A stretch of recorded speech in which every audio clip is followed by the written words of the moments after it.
Question है, अपने प्राकृतिक परिवेश में वन्य जीवन के लिए कानूनी तौर पर आरक्षित क्षेत्र। तो विकल्प यहाँ पर बायोस्फीयर रिजर्व है, सैंचुरी है, सामाजिक वन है, नेशनल पार्क है। विकल्प यहाँ पर आपका ए सही होता है, बायोस्फीयर रिजर्व है। विकल्प आपका ए सही होता है। अपने प्राकृतिक परिवेश में, जिस परिवेश में वो रह रहा है वन्य जीव, उसी परिवेश में उसको सुरक्षित रखना, उसको आरक्षित रखना कानून बना करके, तो इससे हम कहते हैं बायोस्फीयर रिजर्व, प्राकृतिक परिवेश। अगला क्वेश्चन है, नेक्स्ट है, सुल्तानपुर वर्ल्ड अभ्यारण्य स्थित है कहाँ पर? चंडीगढ़ में, भरतपुर में, गुड़गांव में, गांधीनगर में।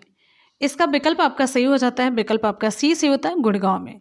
सुल्तानपुर वर्ल्ड अभ्यारण्य ये कहाँ पर स्थित है? विकल्प आपका सी से होता है, गुड़गांव है। अगला क्वेश्चन, दुधवा राष्ट्रीय उद्यान कहाँ स्थित है? दुधवा राष्ट्रीय उद्यान कहाँ पर स्थित है? मध्य प्रदेश, उत्तर प्रदेश, तमिलनाडु या फिर ओडिशा। सही जवाब कौन सा होगा? आप लोग फटाफट से रिप्लाई करते रहे, एकदम से बेहतरीन क्लास आपकी बनेगी। आप लोग बस शुरू से लास्ट तक वीडियो के साथ बने रहिएगा, पूरे इंपॉर्टेंट और सिलेक्टेड क्वेश्चन का कलेक्शन आपको देखने को मिलेगा यहाँ पर। दुधवा राष्ट्रीय उद्यान कहाँ स्थित है? दुधवा राष्ट्रीय उद्यान, विकल्प यहाँ पर आपका बी सी होता है, उत्तर प्रदेश है। विकल्प आपका बी सी होता है, उत्तर प्रदेश। आगे बढ़ेंगे, नेक्स्ट हमारा क्वेश्चन, निम्नलिखित में से कौन सा अभ्यारण्य जंगली हाथियों के लिए प्रसिद्ध है? निम्नलिखित में से कौन सा अभ्यारण्य जंगली हाथियों के लिए प्रसिद्ध है? चंद्रप्रभा, बांदीपुर, मानस या पेरियार। कौन सा आपका सही होगा? निम्नलिखित में से कौन सा अभ्यारण्य जंगली हाथियों के लिए प्रसिद्ध है?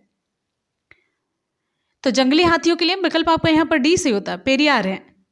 पेरियार ये कहाँ पर है, किस स्टेट में? आप लोग जल्दी से बताएंगे पेरियार किस स्टेट में है। शाबाश। आगे बढ़ेंगे, अगला क्वेश्चन, नेक्स्ट क्वेश्चन है, निम्नलिखित में से कौन सा युग्म सुमेलित है? निम्नलिखित में से कौन सा युग्म सुमेलित है? महान हिमालयी राष्ट्रीय उद्यान मनाली, राजाजी राष्ट्रीय उद्यान देहरादून, केवलादेव राष्ट्रीय उद्यान भरतपुर, वन विहार राष्ट्रीय उद्यान जबलपुर। यहाँ पर आपका विकल्प सी सही होता है, साथ ही साथ में बी भी सही होता है। देखिए, जो महान हिमालयी राष्ट्रीय उद्यान है ये आपका हिमाचल प्रदेश के कहाँ पर है? कुल्लू में। कहाँ पर है? हिमाचल प्रदेश के कुल्लू में है। और ये राजाजी राष्ट्रीय उद्यान ये कहाँ पर है? उत्तराखंड, यूके के देहरादून में है। ठीक है। और बात करेंगे यहाँ पर केवलादेव राष्ट्रीय उद्यान की, तो ये केवलादेव राष्ट्रीय उद्यान ये राजस्थान के भरतपुर में है। वन विहार राष्ट्रीय उद्यान ये आपका इधर है, ये तो सुमेलित नहीं है, तो ये एमपी में है। एमपी की राजधानी जो है भोपाल में है। करेक्ट। तो यहाँ पर आपका दो सही होता है, दो सही युग्म में सुमेलित है। आगे बढ़ेंगे, नेक्स्ट हमारा क्वेश्चन आप सभी की स्क्रीन पर आगे रहा। अगला क्वेश्चन है, निम्नलिखित में से कौन सा युग्म सुमेलित नहीं है? अब अगला पूछा जा रहा है कि निम्नलिखित में से कौन सा युग्म सुमेलित नहीं है। ठीक है, चलिए यहां पर हमारा विकल्प कौन सा सही होगा भाई? बिल्कुल सही जवाब है यहाँ पर विकल्प आपका डी से होता है, दाचीगाम हाथी। तो विकल्प आपका डी से होता है, दाचीगाम हाथी के लिए प्रसिद्ध नहीं। देखिए गिर, ये जो है गिर एकदम से फेमस है किसके लिए? एशियाई शेर के लिए। विकल्प आपका ए से होता है। केवलादेव साइबेरियन सारस के लिए। बिल्कुल सही है, ये पक्षी विहार है। अभी आपको मैंने बताया केवलादेव राजस्थान के भरतपुर में पक्षी विहार है। काजीरंगा एक सींग वाला गैंडा है। दाचीग्राम, जो दाचीगाम है ये किसके लिए प्रसिद्ध है? दाचीगाम, ये दाचीगाम जो है ये है आपका जम्मू कश्मीर में है, और साथ ही साथ में कश्मीरी हिरण के लिए प्रसिद्ध है। आगे बढ़ेंगे, अगला क्वेश्चन है, दाचीगाम वन्य जीव अभ्यारण्य निम्नलिखित में से किस राज्य में स्थित है? दाचीगाम वन्य जीव अभ्यारण्य निम्नलिखित में से किस राज्य में स्थित है? इसका विकल्प आपका सही हो जाता है, जम्मू कश्मीर है। विकल्प आपका यहाँ पर डी सी होता है। आगे बढ़ेंगे, नेक्स्ट हमारा क्वेश्चन है, संकटापन्न रिडले कछुआ का विश्व में सबसे बड़ा समुच्चयन है? गाहिर माथा, सागर माथा, लक्षद्वीप के द्वीपों में, अंडमान निकोबार द्वीप समूह में। विकल्प आपका कौन सा सही होता है? संकटापन्न रिडले कछुआ का विश्व में सबसे बड़ा समुच्चयन, यहाँ पर आपका विकल्प सही हो जाता है। विकल्प आपका ए सही होता है, गाहिर माथा। गाहिर माथा ये ओडिशा स्टेट का एक बीच है, समुद्री तट है। अगला क्वेश्चन हमारा नेक्स्ट है, सरिस्का पक्षी विहार कहाँ अवस्थित है? सरिस्का पक्षी विहार कहाँ अवस्थित है? सरिस्का हरियाणा, राजस्थान, गुजरात कहाँ पर है? तो सरिस्का पक्षी विहार ये विकल्प आपका सी सी होता है। ये जितने भी क्वेश्चंस है ना आपको बताने की जरूरत नहीं है, सारे बहुत इंपॉर्टेंट है। आगे बढ़ेंगे, अगला क्वेश्चन है, विश्व का एकमात्र तैरता हुआ राष्ट्रीय उद्यान कैबुल लामजाओ ये कहाँ पर स्थित है? विश्व का एकमात्र तैरता हुआ जो राष्ट्रीय उद्यान है कैबुल लामजाओ, ये कहाँ पर है? नेपाल है, भूटान है, मणिपुर है, मिजोरम है। विकल्प हमारा कौन सा सही होगा? विश्व का एकमात्र तैरता हुआ राष्ट्रीय उद्यान नेशनल पार्क कैबुल लामजाओ, ये कहाँ पर स्थित है? तो ये उत्तर आपका सही हो जाता है सी, मणिपुर में है। अगला क्वेश्चन हमारा नेक्स्ट है, काजीरंगा किसके लिए जाना जाता है? काजीरंगा किसके लिए जाना जाता है? काजीरंगा किस लिए जाना जाता है? गैंडा है, बाघ है, पक्षी है, गौर है। तो काजीरंगा विकल्प आपका ये सही होता है, एक सींग के गैंडे के लिए फेमस है। नेक्स्ट है नल सरोवर पक्षी अभ्यारण्य किस राज्य में है? नल सरोवर पक्षी अभ्यारण्य किस राज्य में है? महाराष्ट्र है, राजस्थान, गुजरात है। नल सरोवर पक्षी अभ्यारण्य किस राज्य में है? आगे बढ़िए नेक्स्ट हमारा क्वेश्चन। तो विकल्प यहाँ पर आपका सी सही होता है, गुजरात इसका सही जवाब है। नल सरोवर पक्षी अभ्यारण्य ये गुजरात में स्थित है। अगला क्वेश्चन हमारा है, निम्नलिखित दो कालमों में सही मिलान करिए। बांदीपुर नेशनल पार्क है, बुक्सा टाइगर रिजर्व है, माउंट आबू वाइल्ड लाइफ है, पेंच नेशनल पार्क है। ये इधर के स्टेट आपको दिए गए हैं, तो किधर किधर पे ये हैं। यहाँ पर आगे नीचे ये कूट तो नहीं लिखा गया, लेकिन यहाँ पर हम जितनी चीज़ें आपसे पूछते जाएं आप लोग रिप्लाई करते जाइए, ठीक है। बांदीपुर नेशनल पार्क ये कहाँ पर है? ये रहा आपका कर्नाटक। बुक्सा टाइगर रिजर्व ये है Paschim Bengal. Mount Abu wild life Rajasthan. Pench national park ये है मध्य प्रदेश। तो बांदीपुर नेशनल पार्क ये आपका उत्तर से उत्तर कर्नाटक है। बुक्सा टाइगर रिजर्व ये है पश्चिम बंगाल है। माउंट आबू वाइल्ड लाइफ ये है राजस्थान है। पेंच नेशनल पार्क ये आपका मध्य प्रदेश है। तो इस तरीके से यहाँ पर ये आपके 4 क्वेश्चन तैयार होते हैं और सॉलिड हैं, एग्जाम में खूब पूछे जाते हैं। अगला क्वेश्चन आप सभी की स्क्रीन पर ये रहा, पेरियार गेम अभ्यारण्य प्रसिद्ध है किसके लिए? पेरियार गेम अभ्यारण्य प्रसिद्ध है किसके लिए? शेरों के लिए, चित्तीदार हिरणों के लिए, बाघों के लिए, जंगली हाथियों के लिए। कौन सा विकल्प आपका सही होगा? पेरियार गेम अभ्यारण्य प्रसिद्ध है। पेरियार गेम अभ्यारण्य विकल्प आपका यहाँ पर डी से होता है, जंगली हाथियों के लिए। विकल्प आपका डी से होता है, जंगली हाथियों के लिए प्रसिद्ध है, ठीक है। पेरियार गेम अभ्यारण्य किसके लिए प्रसिद्ध है? तो ये जंगली हाथियों के लिए प्रसिद्ध है। आगे बढ़ते हैं, अगला क्वेश्चन हमारा नेक्स्ट, चंद्रप्रभा वन्यजीव अभ्यारण्य कहाँ स्थित है? चंद्रप्रभा वन्यजीव अभ्यारण्य कहाँ स्थित है? चंद्रप्रभा वन्यजीव अभ्यारण्य ये कहाँ पर स्थित है? उत्तर प्रदेश है, मध्य प्रदेश, उत्तराखंड, ओडिशा। उत्तर प्रदेश, मध्य प्रदेश, उत्तराखंड या फिर ओडिशा। चंद्रप्रभा वन्यजीव अभ्यारण्य ये विकल्प आपका सही हो जाता है, उत्तर प्रदेश जिंदाबाद है। उत्तर प्रदेश का चंद्रप्रभा वन्यजीव अभ्यारण्य इंपॉर्टेंट क्वेश्चन है। चंद्रप्रभा वन्यजीव अभ्यारण्य कहाँ पर है? अपने उत्तर प्रदेश में है, तो इसलिए ये ज़्यादा इंपॉर्टेंट क्वेश्चन बनता है। उत्तर प्रदेश से रिलेटेड अगर और कोई भी क्वेश्चन पूछा जाता है तो बड़ा इंपॉर्टेंट है, और चंद्रप्रभा ही तो है। आगे बढ़ेंगे, अगला क्वेश्चन है, काजीरंगा राष्ट्रीय उद्यान कहाँ पर स्थित है? काजीरंगा राष्ट्रीय उद्यान कहाँ पर स्थित है? काजीरंगा राष्ट्रीय उद्यान कहाँ पर स्थित है? ओडिशा, गुजरात, राजस्थान या फिर असम है।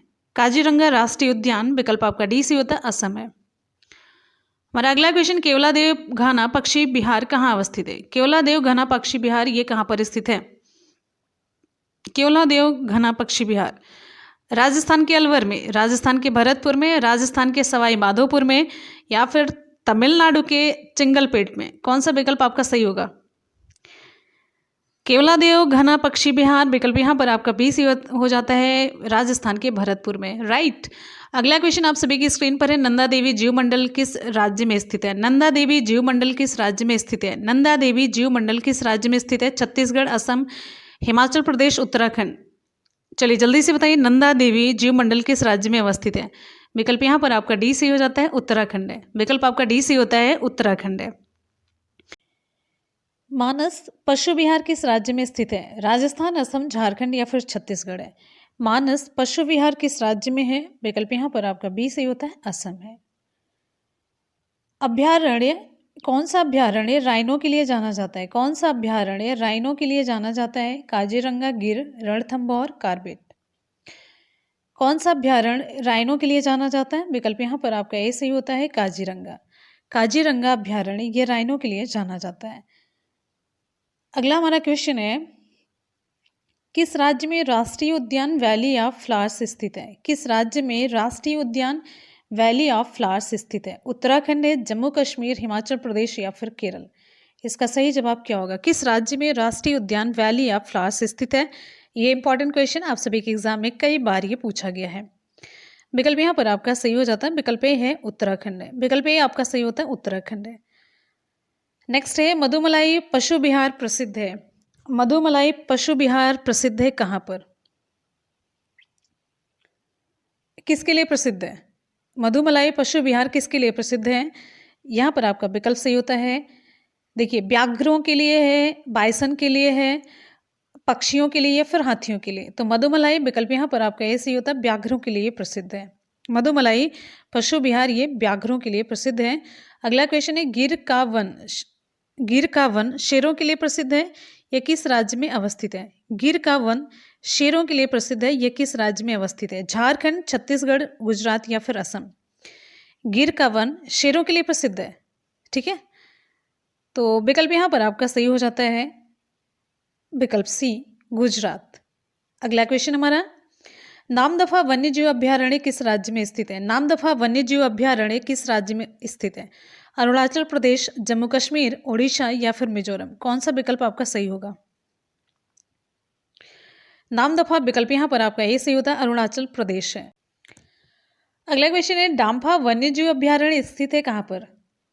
डाम्फा वन्यजीव अभ्यारण्य मिजोरम है, नागालैंड है, असम है? कौन सा विकल्प आपका सही होगा?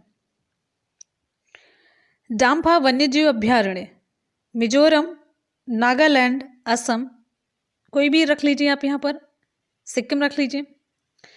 तो डाम्फा ये विकल्प आपका ये सही होता है, मिजोरम है। अगला क्वेश्चन, निम्नलिखित में से कौन सा राष्ट्रीय उद्यान प्रोजेक्ट टाइगर के अंतर्गत नहीं आता है? निम्नलिखित में से कौन सा राष्ट्रीय उद्यान प्रोजेक्ट टाइगर के अंतर्गत नहीं आता है? कान्हा किसली है, रणथंभौर है, जिम कार्बेट है, कैबुल लामजाओ है?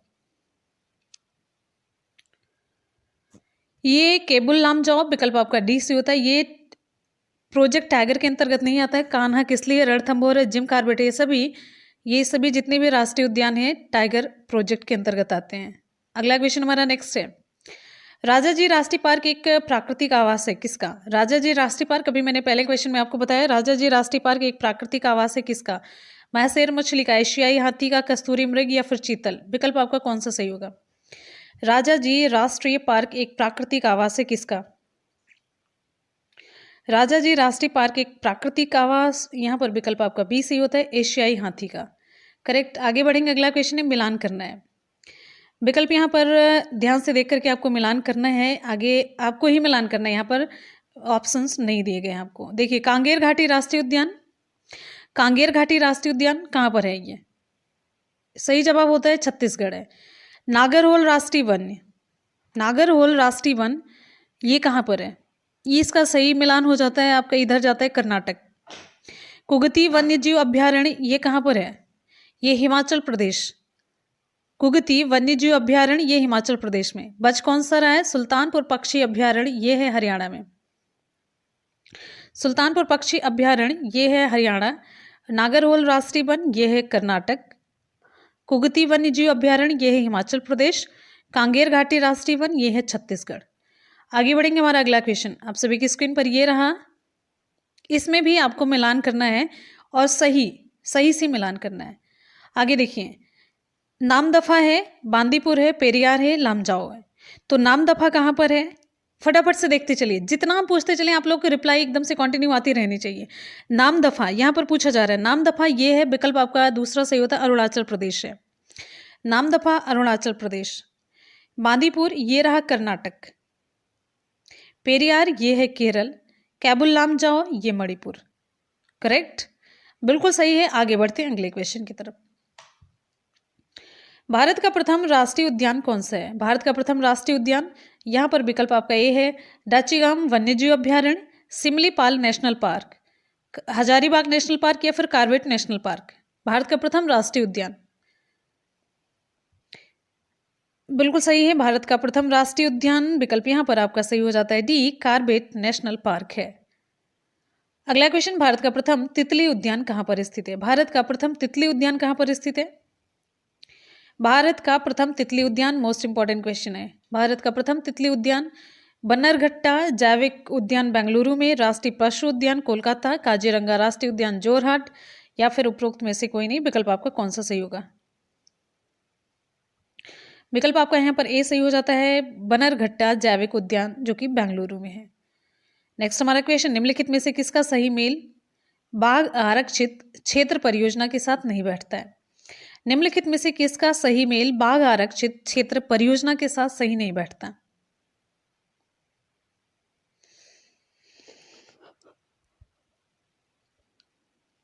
विकल्प आपका बी सही होता है। आगे बढ़ेंगे, भारतीय गैंडे कहाँ पाए जाते हैं? भारतीय गैंडे, एक बार जितने भी स्टूडेंट वीडियो को देख रहे हैं फटाफट से वीडियो को लाइक और शेयर करेंगे। भारतीय गैंडे कहाँ पाए जाते हैं आपको बताना है। भारतीय गैंडे एक बार जोरदार तरीके से वीडियो को लाइक और शेयर करेंगे। जबरदस्त क्लास को बनाना है और ये जितनी भी आप लोगों की डिमांड पे ये पूरी क्लास है। जिस तरीके से आप चाहते हैं ना कि एकदम से सुपर फास्ट तरीके से ज़्यादा से ज़्यादा क्वेश्चन कम टाइम में, तो सेम ऐसी ही क्लास है। भारतीय गैंडे कहाँ पाए जाते हैं? भारतीय गैंडे विकल्प यहाँ पर आपका बी से होता है, काजीरंगा अभ्यारण्य। नेक्स्ट क्वेश्चन हमारा, निम्नलिखित में से कौन सा एक नेशनल पार्क इसलिए अनूठा है कि वह प्लवमान वनस्पति से युक्त अनूप होने के कारण जैव विविधता को बढ़ाता है? आगे बढ़िए, देखिए यहाँ पर भितरकनिका नेशनल पार्क है, कैबुल लामजाओ नेशनल पार्क है, केवलादेव घना नेशनल पार्क है, सुल्तानपुर नेशनल पार्क है। विकल्प आपका कौन सा सही होगा? विकल्प यहाँ पर आपका बी से होता है, कैबुल लामजाओ नेशनल पार्क है। राइट, आगे बढ़ेंगे। अगला क्वेश्चन हमारा, बांदीपुर प्रोजेक्ट टाइगर रिजर्व किस राज्य में स्थित है? बांदीपुर प्रोजेक्ट टाइगर रिजर्व किस राज्य में स्थित है? असम है, मध्य प्रदेश है, कर्नाटक है, राजस्थान है। विकल्प आपका कौन सा सही होगा? बांदीपुर प्रोजेक्ट टाइगर रिजर्व किस राज्य में स्थित है? बांदीपुर प्रोजेक्ट टाइगर रिजर्व विकल्प यहाँ पर आपका सही हो जाता है सी, कर्नाटक में। कहाँ पर है? कर्नाटक में। नेक्स्ट हमारा क्वेश्चन है, कान्हा नेशनल पार्क कहाँ स्थित है? कान्हा नेशनल पार्क कहाँ स्थित है? बिहार, मध्य प्रदेश, आंध्र प्रदेश, तमिलनाडु। कौन सा विकल्प आपका सही होगा? कान्हा नेशनल पार्क कहाँ स्थित है? विकल्प आपका बी से होता है, मध्य प्रदेश। नेक्स्ट हमारा क्वेश्चन है, रणथंभौर वन्य प्राणी अभ्यारण्य है, यह भारत के किस प्रदेश में है और किसके लिए प्रसिद्ध है? रणथंभौर वन्य प्राणी अभ्यारण्य है, यह भारत के किस प्रदेश में है और किसके लिए प्रसिद्ध है?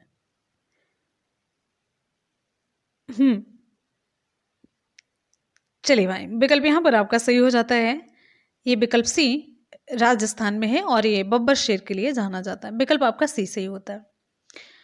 जिम कॉर्बेट राष्ट्रीय उद्यान कहाँ है? जिम कॉर्बेट राष्ट्रीय उद्यान कहाँ पर है? जिम कॉर्बेट राष्ट्रीय उद्यान असम है, उत्तर प्रदेश, महाराष्ट्र, इनमें से कोई नहीं। विकल्प आपका कौन सा सही होगा? जिम कॉर्बेट राष्ट्रीय उद्यान कहाँ पर है? जिम कॉर्बेट राष्ट्रीय उद्यान इनमें से किसी जगह पर नहीं है। विकल्प आपका डी सी होता है। अच्छा, जिम कॉर्बेट राष्ट्रीय उद्यान कहाँ पर है? हमने इससे पहले क्वेश्चन बताया आपको, जिम कॉर्बेट राष्ट्रीय उद्यान कहाँ पर है? चलिए जल्दी से बताइए कमेंट करके। अगर ध्यान से पढ़ते होंगे ना तो आप लोग रिप्लाई तुरंत कर ले जाएंगे फटाफट से। नेक्स्ट क्वेश्चन की तरफ बढ़ेंगे। हमारा अगला क्वेश्चन यहाँ पर ध्यान से देखिए, मिलान करना है। तो मिलान करने में ये नामदफा है और इधर बांदीपुर, पेरियार, कैबुल लामजाओ, और इधर आता है आपका कर्नाटक है, अरुणाचल प्रदेश और मणिपुर, केरल। तो नामदफा आंख मूंद करके लगाई, अरुणाचल प्रदेश। नामदफा वन्यजीव अभ्यारण्य ये किस राज्य में है? अरुणाचल प्रदेश में है। बांदीपुर कर्नाटक में। पेरियार कहाँ पर है? केरल। कैबुल लामजाओ ये है मणिपुर, तैरता हुआ नेशनल पार्क। सूची 1 को सूची 2 से सुमेलित करना है और सूचियों के नीचे दिए गए कूट से सही उत्तर चुनिए। तो ये देखिए, बांदीपुर, दुधवा, सिमलीपाल, सरिस्का, राजस्थान, ओडिशा, कर्नाटक, उत्तर प्रदेश। कौन सा विकल्प आपका सही होगा? तो विकल्प यहाँ पर ध्यान से देखिए, हम जितना भी पूछते जाएं आप लोग फटाफट से बताते जाएगा। बांदीपुर कहाँ पर है? बांदीपुर ये मिला दीजिए कर्नाटक से। दुधवा ये मिला दीजिए उत्तर प्रदेश। सिमलीपाल उड़ीसा।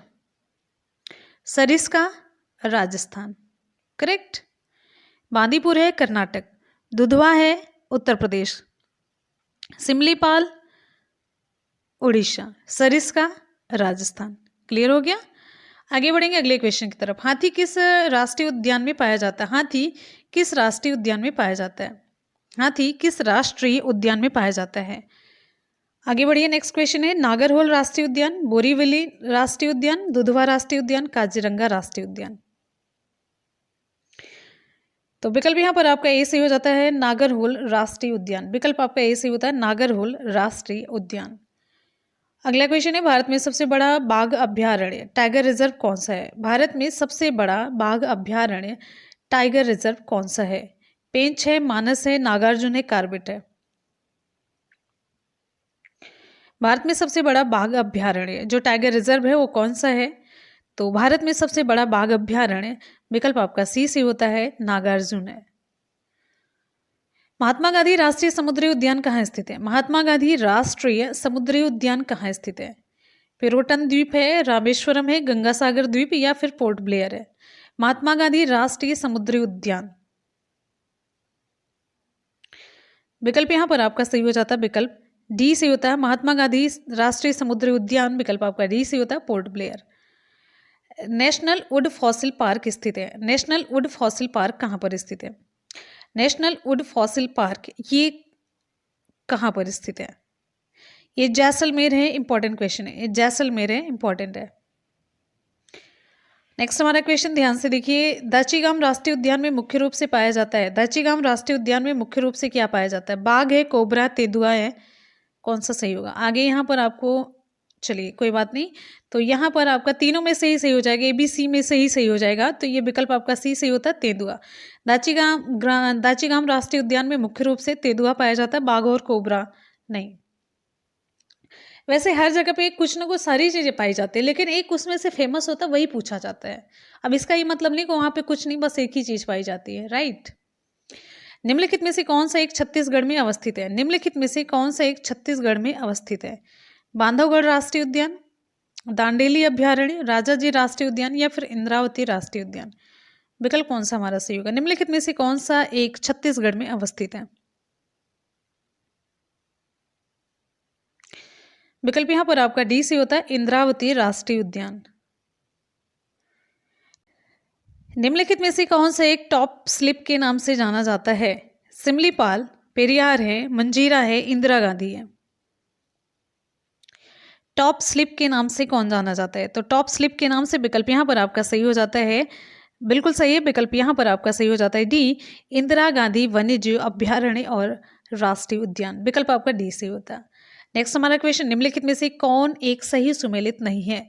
निम्नलिखित में से कौन एक सही सुमेलित नहीं है पूछा जा रहा है। राजाजी राष्ट्रीय उद्यान, ध्यान से देखेंगे आप लोग रिप्लाई कर पाएंगे। राजाजी राष्ट्रीय उद्यान हाथी के लिए है। पेरियार राष्ट्रीय उद्यान केरल में है, हंगुल के लिए नहीं है, यही होगा। और मानस ये हाथी के लिए है, दुधवा टाइगर के लिए। पेरियार किसके लिए भाई? अभी पीछे के क्वेश्चन में ये भी बताया गया, पेरियार किसके लिए?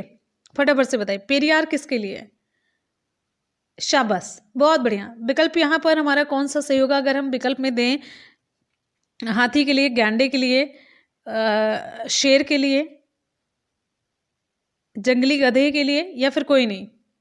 5 विकल्प मैंने दिए हैं, नीचे कमेंट करके बताइए। आगे, निम्नलिखित में से किस एक में राष्ट्रीय उद्यानों की संख्या अधिकतम है? निम्नलिखित में से किस एक में राष्ट्रीय उद्यानों की संख्या अधिकतम है? अंडमान और निकोबार द्वीप समूह है, अरुणाचल प्रदेश है, असम है, मेघालय है। कौन सा विकल्प हमारा सही होगा? अंडमान और निकोबार द्वीप समूह है, अरुणाचल प्रदेश, असम या फिर मेघालय? इसका सही जवाब विकल्प आपका ए सही होता है, अंडमान और निकोबार द्वीप समूह है, राइट। अंडमान और निकोबार द्वीप समूह। अगला क्वेश्चन है, मध्य प्रदेश में जीवाश्म राष्ट्रीय उद्यान स्थित है। मध्य प्रदेश में जीवाश्म राष्ट्रीय उद्यान स्थित है। सीधी में, मंडला में, शिवपुरी में, खंडवा? विकल्प हमारा कौन सा सही होगा? मध्य प्रदेश में जीवाश्म राष्ट्रीय उद्यान स्थित है। मध्य प्रदेश में जीवाश्म राष्ट्रीय उद्यान स्थित है। विकल्प यहाँ पर आपका सही हो जाता है, विकल्प बी, मंडला में। विकल्प बी आपका सही होता है, मंडला है। अगला question, Jim Corbett national park कहाँ स्थित है? जिम कॉर्बेट नेशनल पार्क कहाँ स्थित है? जिम कॉर्बेट नेशनल पार्क कहाँ स्थित है? उत्तराखंड है, आंध्र प्रदेश है, हिमाचल प्रदेश या फिर मध्य प्रदेश? विकल्प कौन सा हमारा सही होता है? जिम कॉर्बेट नेशनल पार्क, यहाँ पर विकल्प आपका ए सही होता है, उत्तराखंड है। बुक्सा बाघ परियोजना भारत के किस राज्य में स्थित है? बुक्सा बाघ परियोजना भारत के किस राज्य में स्थित है? मध्य प्रदेश, राजस्थान, गुजरात या फिर पश्चिम बंगाल? बुक्सा बाघ परियोजना भारत के किस राज्य में स्थित है? विकल्प डी हमारा सही होता है, पश्चिम बंगाल। नेक्स्ट क्वेश्चन, निम्नलिखित में से कौन सा सागरीय राष्ट्रीय उद्यान है? सागरीय राष्ट्रीय उद्यान निम्नलिखित में से कौन सा है? सागरीय राष्ट्रीय उद्यान भितरकनिका, मन्नार की खाड़ी, गहीरमाथा या फिर सुंदरवन। विकल्प बी हमारा सही होता है और मोस्ट इंपॉर्टेंट क्वेश्चन है, मन्नार की खाड़ी है। आगे बढ़ेंगे, अगला क्वेश्चन है, काजीरंगा राष्ट्रीय उद्यान किसके लिए प्रसिद्ध है? काजीरंगा राष्ट्रीय उद्यान किसके लिए प्रसिद्ध है? काजीरंगा। विकल्प डी गैंडा। निम्नलिखित में से कौन सा युग्म सुमेलित नहीं है? निम्नलिखित में से कौन सा युग्म सुमेलित नहीं है? बुक्सा है, दम्फा, नमेरी या फिर नामदफा। बुक्सा अभी आप लोगों ने पढ़ा है, कहाँ पर था? पश्चिम बंगाल में था। और नामदफा मिजोरम है, नामेरी असम है, सॉरी ये नामदफा अरुणाचल प्रदेश है, डम्फा ये जो था अभी आप लोगों ने ये भी क्वेश्चन देखा तो वो मिजोरम है। करेक्ट, यहाँ पर देख लीजिएगा, नामदफा अरुणाचल प्रदेश है, डम्फा ये मिजोरम है, नमेरी असम है। आगे बढ़ेंगे, भारत के निम्नलिखित टाइगर रिजर्व में से कौन सा मिजोरम में अवस्थित है? मिजोरम में अभी मैंने आपको बताया है, भारत के निम्नलिखित टाइगर रिजर्व में से कौन सा मिजोरम में स्थित है? तो मिजोरम में ये विकल्प आपका सी से होता है, डम्फा है। आगे बढ़ेंगे, अगला क्वेश्चन, पेरियार वन्यजीव अभ्यारण्य किस राज्य में स्थित है? पेरियार वन्यजीव अभ्यारण्य किस राज्य में स्थित है? केरल है, तमिलनाडु, कर्नाटक या फिर तेलंगाना। पेरियार वन्यजीव अभ्यारण्य किस राज्य में स्थित है? पेरियार वन्यजीव अभ्यारण्य किस राज्य में स्थित है? तो ये विकल्प आपका सही हो जाता है, ये केरल है। नेक्स्ट क्वेश्चन हमारा आप सभी की स्क्रीन पर ये रहा, मध्य प्रदेश का शिवपुरी राष्ट्रीय पार्क किसके लिए महत्वपूर्ण है? मध्य प्रदेश का शिवपुरी राष्ट्रीय पार्क किसके लिए महत्वपूर्ण है? बाघ और हाथी, तेंदुआ और चीतल, पक्षी, जंगली भैंसा। तो मध्य प्रदेश का शिवपुरी राष्ट्रीय पार्क विकल्प यहाँ पर आपका ये सही होता है, बाघ और हाथी के लिए। बाघों का प्रमुख रिजर्व सरिस्का किस राज्य में अवस्थित है? बाघों का जो प्रमुख रिजर्व है सरिस्का किस राज्य में अवस्थित है? उत्तर प्रदेश, राजस्थान, उत्तराखंड या फिर मध्य प्रदेश। विकल्प कौन सा हमारा सही होता है? बाघों का प्रमुख रिजर्व सरिस्का किस राज्य में अवस्थित है? तो विकल्प यहाँ पर आपका बी सही होता है, राजस्थान है। हमारा अगला क्वेश्चन है, किस वर्ष में प्रोजेक्ट टाइगर आरंभ किया गया? किस वर्ष में प्रोजेक्ट टाइगर आरंभ किया गया? प्रोजेक्ट टाइगर कब आरंभ किया गया था? 13, 14, 4, 5, 83, 84, 73, 74। तो प्रोजेक्ट टाइगर 1973, ये विकल्प आपका ए सही होता है। आगे बढ़ेंगे, कान्हा राष्ट्रीय उद्यान किसके लिए प्रसिद्ध है? कान्हा राष्ट्रीय उद्यान किसके लिए प्रसिद्ध है? कान्हा राष्ट्रीय उद्यान किसके लिए प्रसिद्ध है? शेरों के लिए, गायों के लिए, हाथियों के या फिर बाघों के लिए? तो कान्हा राष्ट्रीय उद्यान विकल्प आपका डी से होता है, बाघों के लिए ये प्रसिद्ध है।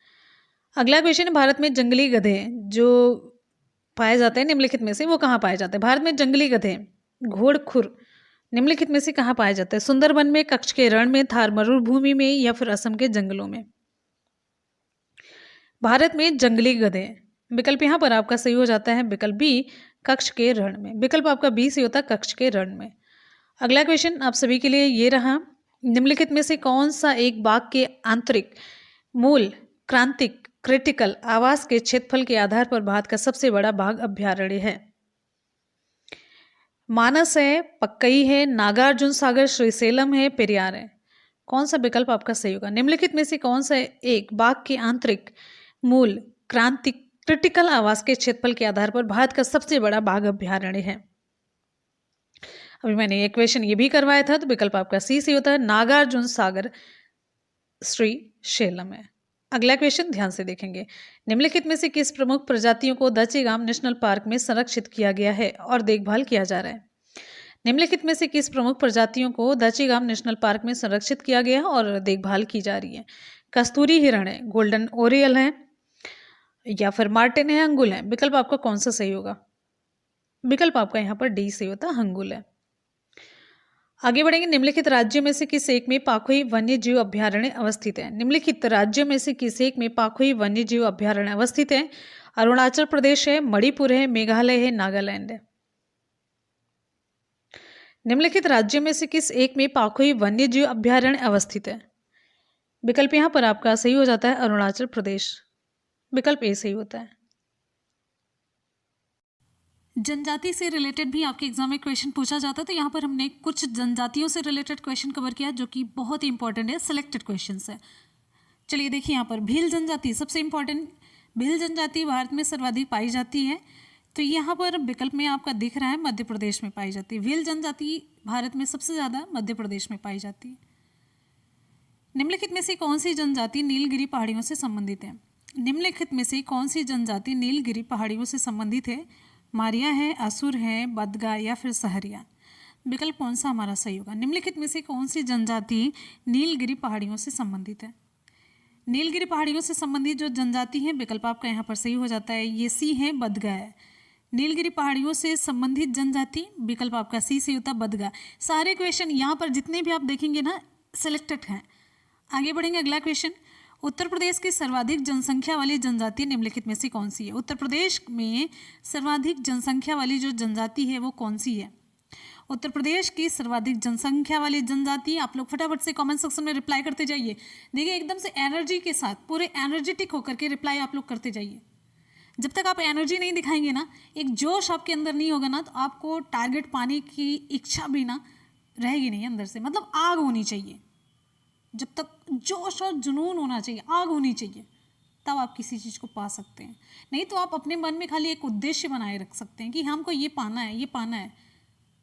पाने की इच्छा, पाने के लिए आपको काम भी करना पड़ेगा ना, तो काम करिए। विकल्प यहाँ पर आपका सही हो जाता है, विकल्प डी थारू है। नेक्स्ट क्वेश्चन हमारा, निम्नलिखित में से कौन सी जनजाति उत्तर प्रदेश और उत्तराखंड से संबंधित है? उत्तर प्रदेश और उत्तराखंड से संबंधित जनजाति, उत्तर प्रदेश और उत्तराखंड से संबंधित जनजाति, यहाँ पर ये विकल्प आपका बी से होता थारू है। ये विकल्प बी से होता थारू जनजाति। ये उत्तर प्रदेश के साथ साथ उत्तराखंड से भी संबंधित है। ध्यान दीजिएगा, इंपॉर्टेंट क्वेश्चन है, ये बहुत ज़्यादा पूछा जाता है। आगे बढ़ेंगे, अगला क्वेश्चन। थारू जनजाति पाई जाती कहाँ पर? थारू जनजातियाँ कहाँ पर पाई जाती हैं? थारू जनजाति तराई प्रदेश में, छोटा नागपुर पठार, अरावली की पहाड़ियाँ या फिर पश्चिमी घाट में? थारू जनजातियाँ, विकल्प यहाँ पर आपका ए सही होता, ये तराई प्रदेश में पाई जाती है। नेक्स्ट क्वेश्चन है, निम्नलिखित में से कौन सा जनजाति समूह मणिपुर में पाया जाता है? कौन सा जनजाति समूह है जो कि मणिपुर में पाया जाता है? कौन सा विकल्प सही होगा? चलिए फटाफट से बताइए जल्दी से। निम्नलिखित में से कौन सा जनजाति समूह मणिपुर में पाया जाता है? विकल्प सी आपका सही होता, कुकी। कुकी कहाँ पर पाया जाता है? मणिपुर में। अगला हमारा क्वेश्चन है, अहोम जनजाति भारत के किस राज्य से संबंधित है? अहोम जनजाति भारत के किस राज्य से संबंधित है? असम है, आंध्र प्रदेश, मध्य प्रदेश या फिर झारखंड? अहोम जनजाति भारत के किस राज्य से संबंधित है? अहोम जनजाति असम। अगला क्वेश्चन, नाच गाकर अपनी जीविका कमाने वाले दक्षिणी राजस्थान की जनजाति कौन सी है? नाच गाकर के अपनी जीविका कमाने वाली दक्षिणी राजस्थान की जनजाति कौन सी है? नाच गा करके अपनी जीविका कमाने वाली दक्षिणी राजस्थान की जनजाति, विकल्प यहाँ पर आपका सही हो जाता है, ये गरासिया है। विकल्प आपका ये सही होता है, गरासिया है, गरासिया। कौन सा सही होगा? गरासिया इसका सही जवाब होता है। आगे बढ़ेंगे, हमारा अगला क्वेश्चन आप सभी की स्क्रीन पर ये रहा, निम्नलिखित राज्यों में से किस में अधिसूचित जनजाति नहीं पाई जाती? अधिसूचित जनजाति किस में नहीं पाई जाती है? बड़ा इंपॉर्टेंट क्वेश्चन है। केरल है, हरियाणा है, जम्मू कश्मीर है, गोवा। विकल्प आपका कौन सा सही होगा? निम्नलिखित राज्यों में से किस में अधिसूचित जनजाति नहीं पाई जाती है? तो ये विकल्प आपका बी सही होता है, हरियाणा है। नेक्स्ट अगला क्वेश्चन, निम्नलिखित जनजातियों में से कौन सी केरल में पाई जाती है? केरल में पाई जाने वाली जनजाति कौन सी है? केरल में कौन सी जनजाति पाई जाती है? चेंचू, लेप्चा, डफला या फिर डाफर? कौन सा विकल्प आपका सही होगा? निम्नलिखित, यहाँ पर हमारा विकल्प सही हो जाता है, निम्नलिखित जनजातियों में से केरल में पाई जाने वाली जनजाति, विकल्प आपका ए सही हो जाता है, चेंचू है। अगला क्वेश्चन, निम्नलिखित में से किस राज्य में जनजाति समुदाय की पहचान नहीं की गई है? कौन सा ऐसा राज्य है जहां पर जनजाति समुदाय की पहचान नहीं की गई है? आप लोगों को उत्तर इसका मिल चुका होगा। महाराष्ट्र है, छत्तीसगढ़ है, हरियाणा है, कर्नाटक। विकल्प कौन सा सही होगा? शाबाश, यहाँ पर हमारा विकल्प सही हो जाता है, विकल्प आपका सी, हरियाणा। नेक्स्ट क्वेश्चन है, बिरहोर का शाब्दिक मतलब क्या है? बिरहोर का शाब्दिक अर्थ, जंगल का आदमी, प्रकृति प्रेमी आदमी, पवित्र आदमी या फिर आम आदमी? कौन सा विकल्प सही होगा? बिरहोर का शाब्दिक अर्थ, बिरहोर का शाब्दिक अर्थ, विकल्प यहाँ पर आपका ए सही होता है, जंगल का आदमी है। बिरहोर का शाब्दिक मतलब क्या होता है? जंगल का आदमी, राइट। अगला क्वेश्चन नेक्स्ट। चलिए फटाफट से जितने भी स्टूडेंट वीडियो को देख रहे हैं फटाफट से एक बार जल्दी से जोरदार तरीके से वीडियो को लाइक और शेयर करते रहेंगे दिल से। हाँ, वीडियो पसंद आ रहा तो जोरदार तरीके से वीडियो को लाइक और शेयर करना बिल्कुल भी ना भूलें। अगला क्वेश्चन है, धुमकुरिया किस जनजाति की सामाजिक संस्था है? धुमकुरिया किस जनजाति की सामाजिक संस्था है भाई? उरांव है, कुडुक है, मुंडा या फिर संथाल? Important question. धुमकुरिया, ये सही हो जाता है विकल्प आपका ये उरांव की है। इसी से रिलेटेड एक और क्वेश्चन, सहरिया जनजाति मुख्यतः निवास करती है कहाँ पर? सहरिया जनजाति। अरे भाई धुमकुरिया से कुछ मिलता जुलता है कि नहीं सहरिया? अब विकल्प मिल रहा है कि नहीं ये आप लोगों को बताना है। छत्तीसगढ़ है, राजस्थान, पश्चिम बंगाल या फिर महाराष्ट्र? सहरिया जनजाति विकल्प यहाँ पर आपका 20 ही हो जाता है, राजस्थान। अगला क्वेश्चन आप सभी के लिए ये रहा, भील जनजाति कहाँ पाई जाती है? भील जनजाति इंपॉर्टेंट, भील जनजाति कहाँ पर पाई जाती है? इंपॉर्टेंट क्वेश्चन है। भील जनजाति असम, झारखंड, राजस्थान, महाराष्ट्र? भील जनजाति विकल्प आपका डी से होता है, महाराष्ट्र। क्वेश्चन है, उत्तर प्रदेश के निम्नलिखित जिलों में से किसका क्षेत्रफल सर्वाधिक है? उत्तर प्रदेश के निम्नलिखित जिलों में से किसका क्षेत्रफल सर्वाधिक है? विकल्प आपका ए सही हो जाता है। क्षेत्रफल की बात अगर हम करें तो यहाँ पर विकल्प आपका ए सही होता है, लखीमपुर खीरी है। देखिए यहाँ पर हम जनगणना 2011 को लेंगे। 2011 ही हमारे नज़दीक में है, नई जनगणना यही है हमारे लिए 2011। तो 2011 के अनुसार क्षेत्रफल की दृष्टि से अगर उत्तर प्रदेश के हम सबसे बड़े जिले की बात करते हैं तो ये लखीमपुर खीरी होगा। इसका क्षेत्रफल नियर अबाउट 7,680 किलोमीटर स्क्वायर है, वर्ग किलोमीटर है।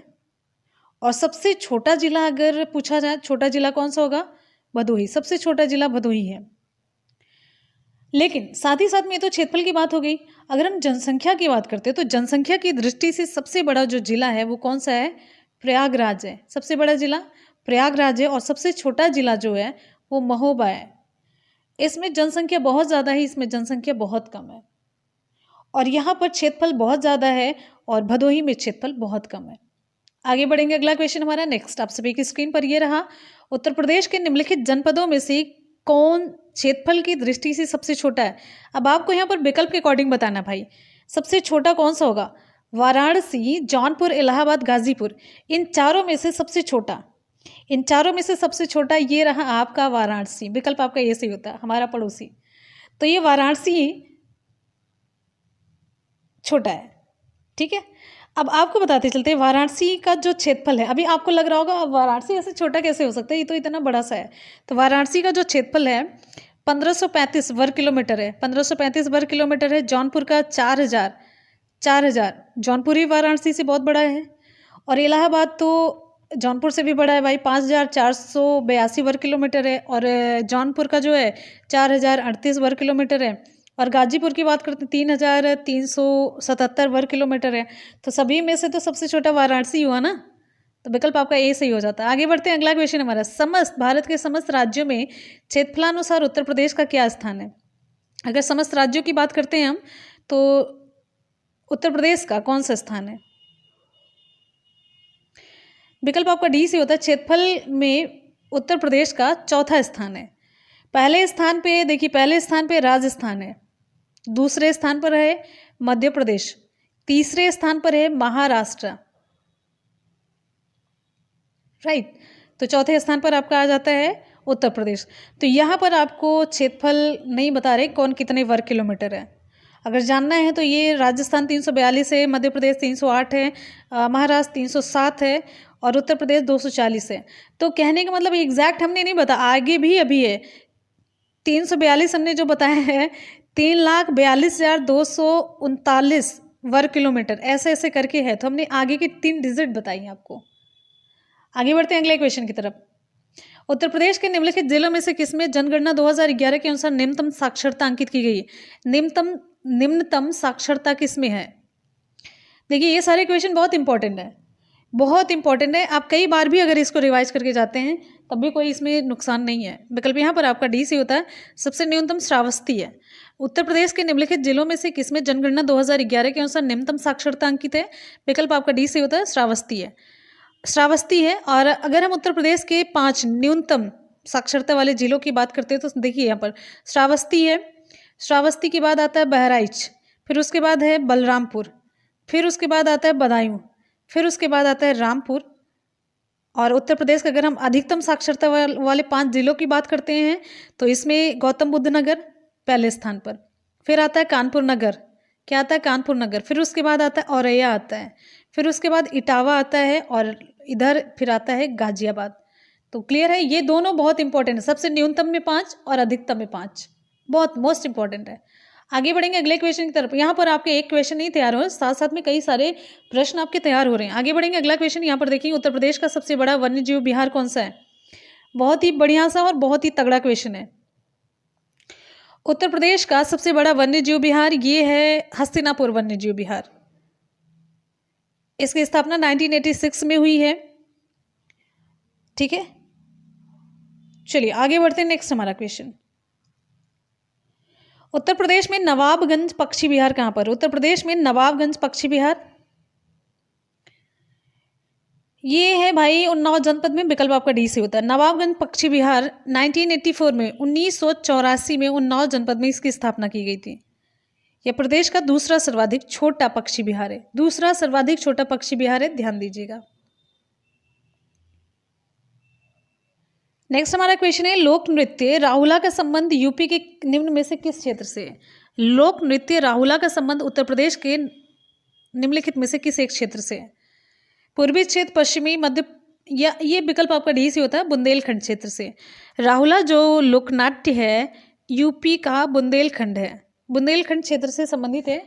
और इस लोकनाट्य में आपको बताते चलते हैं, जैसे कुछ शिक्षा से रिलेटेड कुछ कथन होते हैं, कहावतें होते हैं, उनका मंचन किया जाता है। मतलब उसके द्वारा ये ऐसा नृत्य होता है, इसके द्वारा कुछ शिक्षा दी जाती है। आगे बढ़ेंगे, अगला हमारा क्वेश्चन ये रहा आप सभी की स्क्रीन पर। गंगा नदी के निम्न में से किस भाग को राष्ट्रीय जलमार्ग घोषित किया गया है? विकल्प कौन सा सही होगा हमारा? गंगा नदी के निम्न में से किस भाग को राष्ट्रीय जलमार्ग घोषित किया गया है? यहाँ पर प्रयागराज से हल्दिया सही होता है, या फिर ये हरिद्वार से कानपुर तक है? राष्ट्रीय जलमार्ग विकल्प आपका ये सही होता है, प्रयागराज से हल्दिया तक को ये नेशनल वाटर वे घोषित किया गया। अगला क्वेश्चन है, ताज अंतर्राष्ट्रीय हवाई अड्डे का निर्माण कहाँ किया जा रहा है? ताज अंतर्राष्ट्रीय हवाई अड्डे का निर्माण कहाँ पर किया जा रहा है? तो ताज कहाँ पर है? विकल्प आपका सी से होता आगरा। जनगणना 2011 के अनुसार राज्य 10 लाखी नगरों की संख्या कितनी है?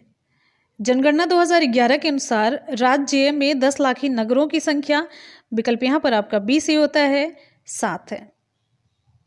2011 के अनुसार निम्न में से सबसे कम जनसंख्या वाला जिला कौन सा है? सबसे कम जनसंख्या वाला जिला, अभी मैंने आपको क्वेश्चन करवाया था, तो आप लोग जल्दी से इसकी रिप्लाई करिएगा। समझ लीजिए एक तरीके से HW है, तो आप लोग इसकी रिप्लाई करेंगे। सबसे कम जनसंख्या वाला जिला कौन सा है?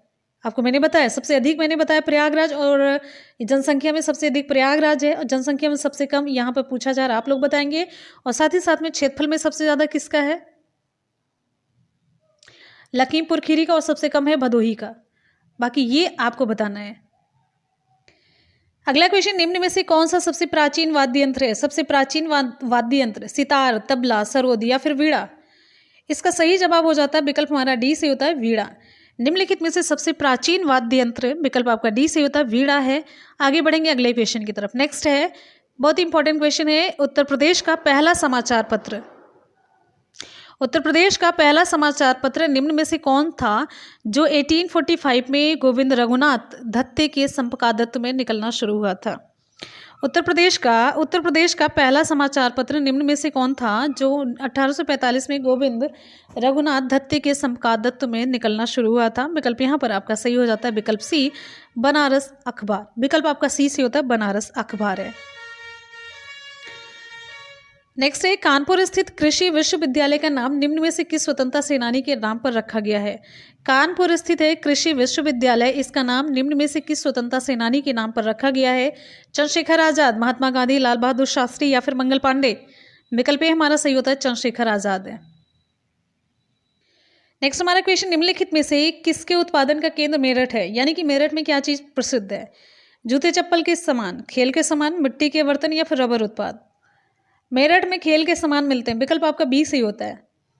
विकल्प बी सही होता है, मेरठ में खेल के सामान मिलते हैं। अगला हमारा बहुत ही इंपॉर्टेंट क्वेश्चन है, रोजगार की दृष्टि से उत्तर प्रदेश का सबसे बड़ा उद्योग कौन सा है? हथकरघा, सूती वस्त्र, चीनी उद्योग, सीमेंट उद्योग। विकल्प आपका ए सही होता है। रोजगार की दृष्टि से उत्तर प्रदेश का सबसे बड़ा उद्योग हथकरघा उद्योग है। ठीक है, आगे बढ़ेंगे। अगला क्वेश्चन हमारा नेक्स्ट बहुत ही आसान सा लेकिन बहुत ही इंपॉर्टेंट क्वेश्चन है, सारनाथ स्थित है कहाँ पर? सारनाथ स्थित है, विकल्प आपका डी से होता है, उत्तर प्रदेश में। उत्तर प्रदेश में भी कहाँ पर स्थित है? वाराणसी में। कहाँ पर है? वाराणसी में स्थित है। सारनाथ उत्तर प्रदेश के वाराणसी में स्थित है और ये प्रसिद्ध तीर्थ स्थल है। ये महात्मा बुद्ध ने अपना यहाँ पर प्रथम उपदेश दिया था, प्रथम उपदेश दिया था और इसे धर्म चक्र प्रवर्तन कहा गया है। ठीक है, आगे बढ़ेंगे। अगला क्वेश्चन हमारा नेक्स्ट है, उत्तर प्रदेश औद्योगिक विकास निगम स्थापित है कहाँ पर? उत्तर प्रदेश औद्योगिक विकास निगम कहाँ पर स्थापित है? विकल्प आपका ए से होता है, कानपुर में। उत्तर प्रदेश औद्योगिक विकास निगम का मुख्यालय कहाँ पर है? कानपुर में है और ये उत्तर प्रदेश सरकार के अंतर्गत औद्योगिक और मूल विकास की प्रगति के लिए कार्यरत एक सार्वजनिक क्षेत्र का उपक्रम माना जाता है, उत्तर प्रदेश औद्योगिक विकास निगम। आगे बढ़ेंगे। हमारा अगला क्वेश्चन ध्यान से देखेंगे, सुरहाताल पक्षी विहार अवस्थित है। सुरहाताल पक्षी विहार कहाँ पर अवस्थित है? सुरहाताल पक्षी विहार अवस्थित है आजमगढ़, बलिया। विकल्प आपका बी से होता है, बलिया जिला है। विकल्प आपका बी से होता है, बलिया जिले में। सुरहाताल पक्षी विहार बलिया जिले में स्थित है और इसकी स्थापना कब हुई थी? 1991 में, 1991 में हुई थी और सुरहाताल पक्षी विहार को इको डेवलपमेंट प्रोग्राम के अंतर्गत सम्मिलित किया गया है। और आपको बताते चलते हैं, इको डेवलपमेंट प्रोग्राम के अंतर्गत सम्मिलित प्रदेश के और कुछ पक्षी और वन्यजीव विहार हैं। इसमें है ये दुधवा टाइगर रिजर्व है, रानीपुर वन्यजीव विहार है, विजय सागर पक्षी विहार है, राष्ट्रीय चंबल वन्यजीव विहार है, कैमूर वन्यजीव विहार है, समन पक्षी विहार है और चंद्रप्रभा वन्यजीव विहार है। इन सभी को इसके अंतर्गत शामिल किया गया। आगे बढ़ेंगे। हमारा अगला क्वेश्चन है, बहुत ही इंपॉर्टेंट है, उत्तर प्रदेश में पाए जाने वाले प्रमुख खनिज कौन से हैं? उत्तर प्रदेश में पाए जाने वाले प्रमुख खनिज, उत्तर प्रदेश में ये आपका विकल्प सही हो जाता है, लाइमस्टोन और डोलोमाइट है। उत्तर प्रदेश में पाए जाने वाले प्रमुख खनिज में लाइमस्टोन और डोलोमाइट है। आपको ये भी बताते चलते, उत्तर प्रदेश ना खनिज संसाधन की दृष्टि से ये धनी राज्य नहीं है। यहाँ पर बहुत कम खनिज उत्पादन होता है। देश के कुल खनिज उत्पादन का लगभग 1% खनिज ही उत्तर प्रदेश से प्राप्त होता है। डोलोमाइट जो है ये मिर्जापुर, बांदा और सोनभद्र जिलों में पाया जाता है। तो आगे बढ़ेंगे। अगला क्वेश्चन हमारा नेक्स्ट है, आप सभी के लिए ये रहा, उत्तर प्रदेश की प्रमुख फसल कौन सी है? उत्तर प्रदेश की प्रमुख फसल में कौन सी आएगी? विकल्प आपका डी सी होता है, गेहूं है। उत्तर प्रदेश की प्रमुख फसल गेहूं है। निम्नलिखित में से कौन सा विकल्प भारतीय प्रायद्वीप में पश्चिम की ओर बहने वाली दूसरी सबसे बड़ी नदी है? पश्चिम की ओर बहने वाली दूसरी सबसे बड़ी नदी, मोस्ट इंपॉर्टेंट क्वेश्चन है। निम्नलिखित में से कौन सा विकल्प भारतीय प्रायद्वीप में पश्चिम की ओर बहने वाली दूसरी सबसे बड़ी नदी है? इसका सही जवाब हो जाता विकल्प बी, ताप्ती है। ताप्ती नदी को ही हम तापी के नाम से जानते हैं। तापी कहिए या फिर ताप्ती कहिए, दोनों एक ही हैं। और ये नदी आप ये जानते रहिए, ये इधर मध्य भारत, दक्षिण मध्य प्रदेश राज्य, दक्कन के पठार में जो गढ़वाल पहाड़ी है, वो सॉरी गाविलगढ़ पहाड़ी, तो गाविलगढ़ पहाड़ी यहाँ से निकलती है और पश्चिम की ओर सतपुड़ा श्रेणी के 2 पहाड़ों के बीच से होकर के महाराष्ट्र राज्य के जलगांव पठार को पार करते हुए गुजरात राज्य में सूरत से होते हुए खंभात की खाड़ी में जाकर के गिर जाती है।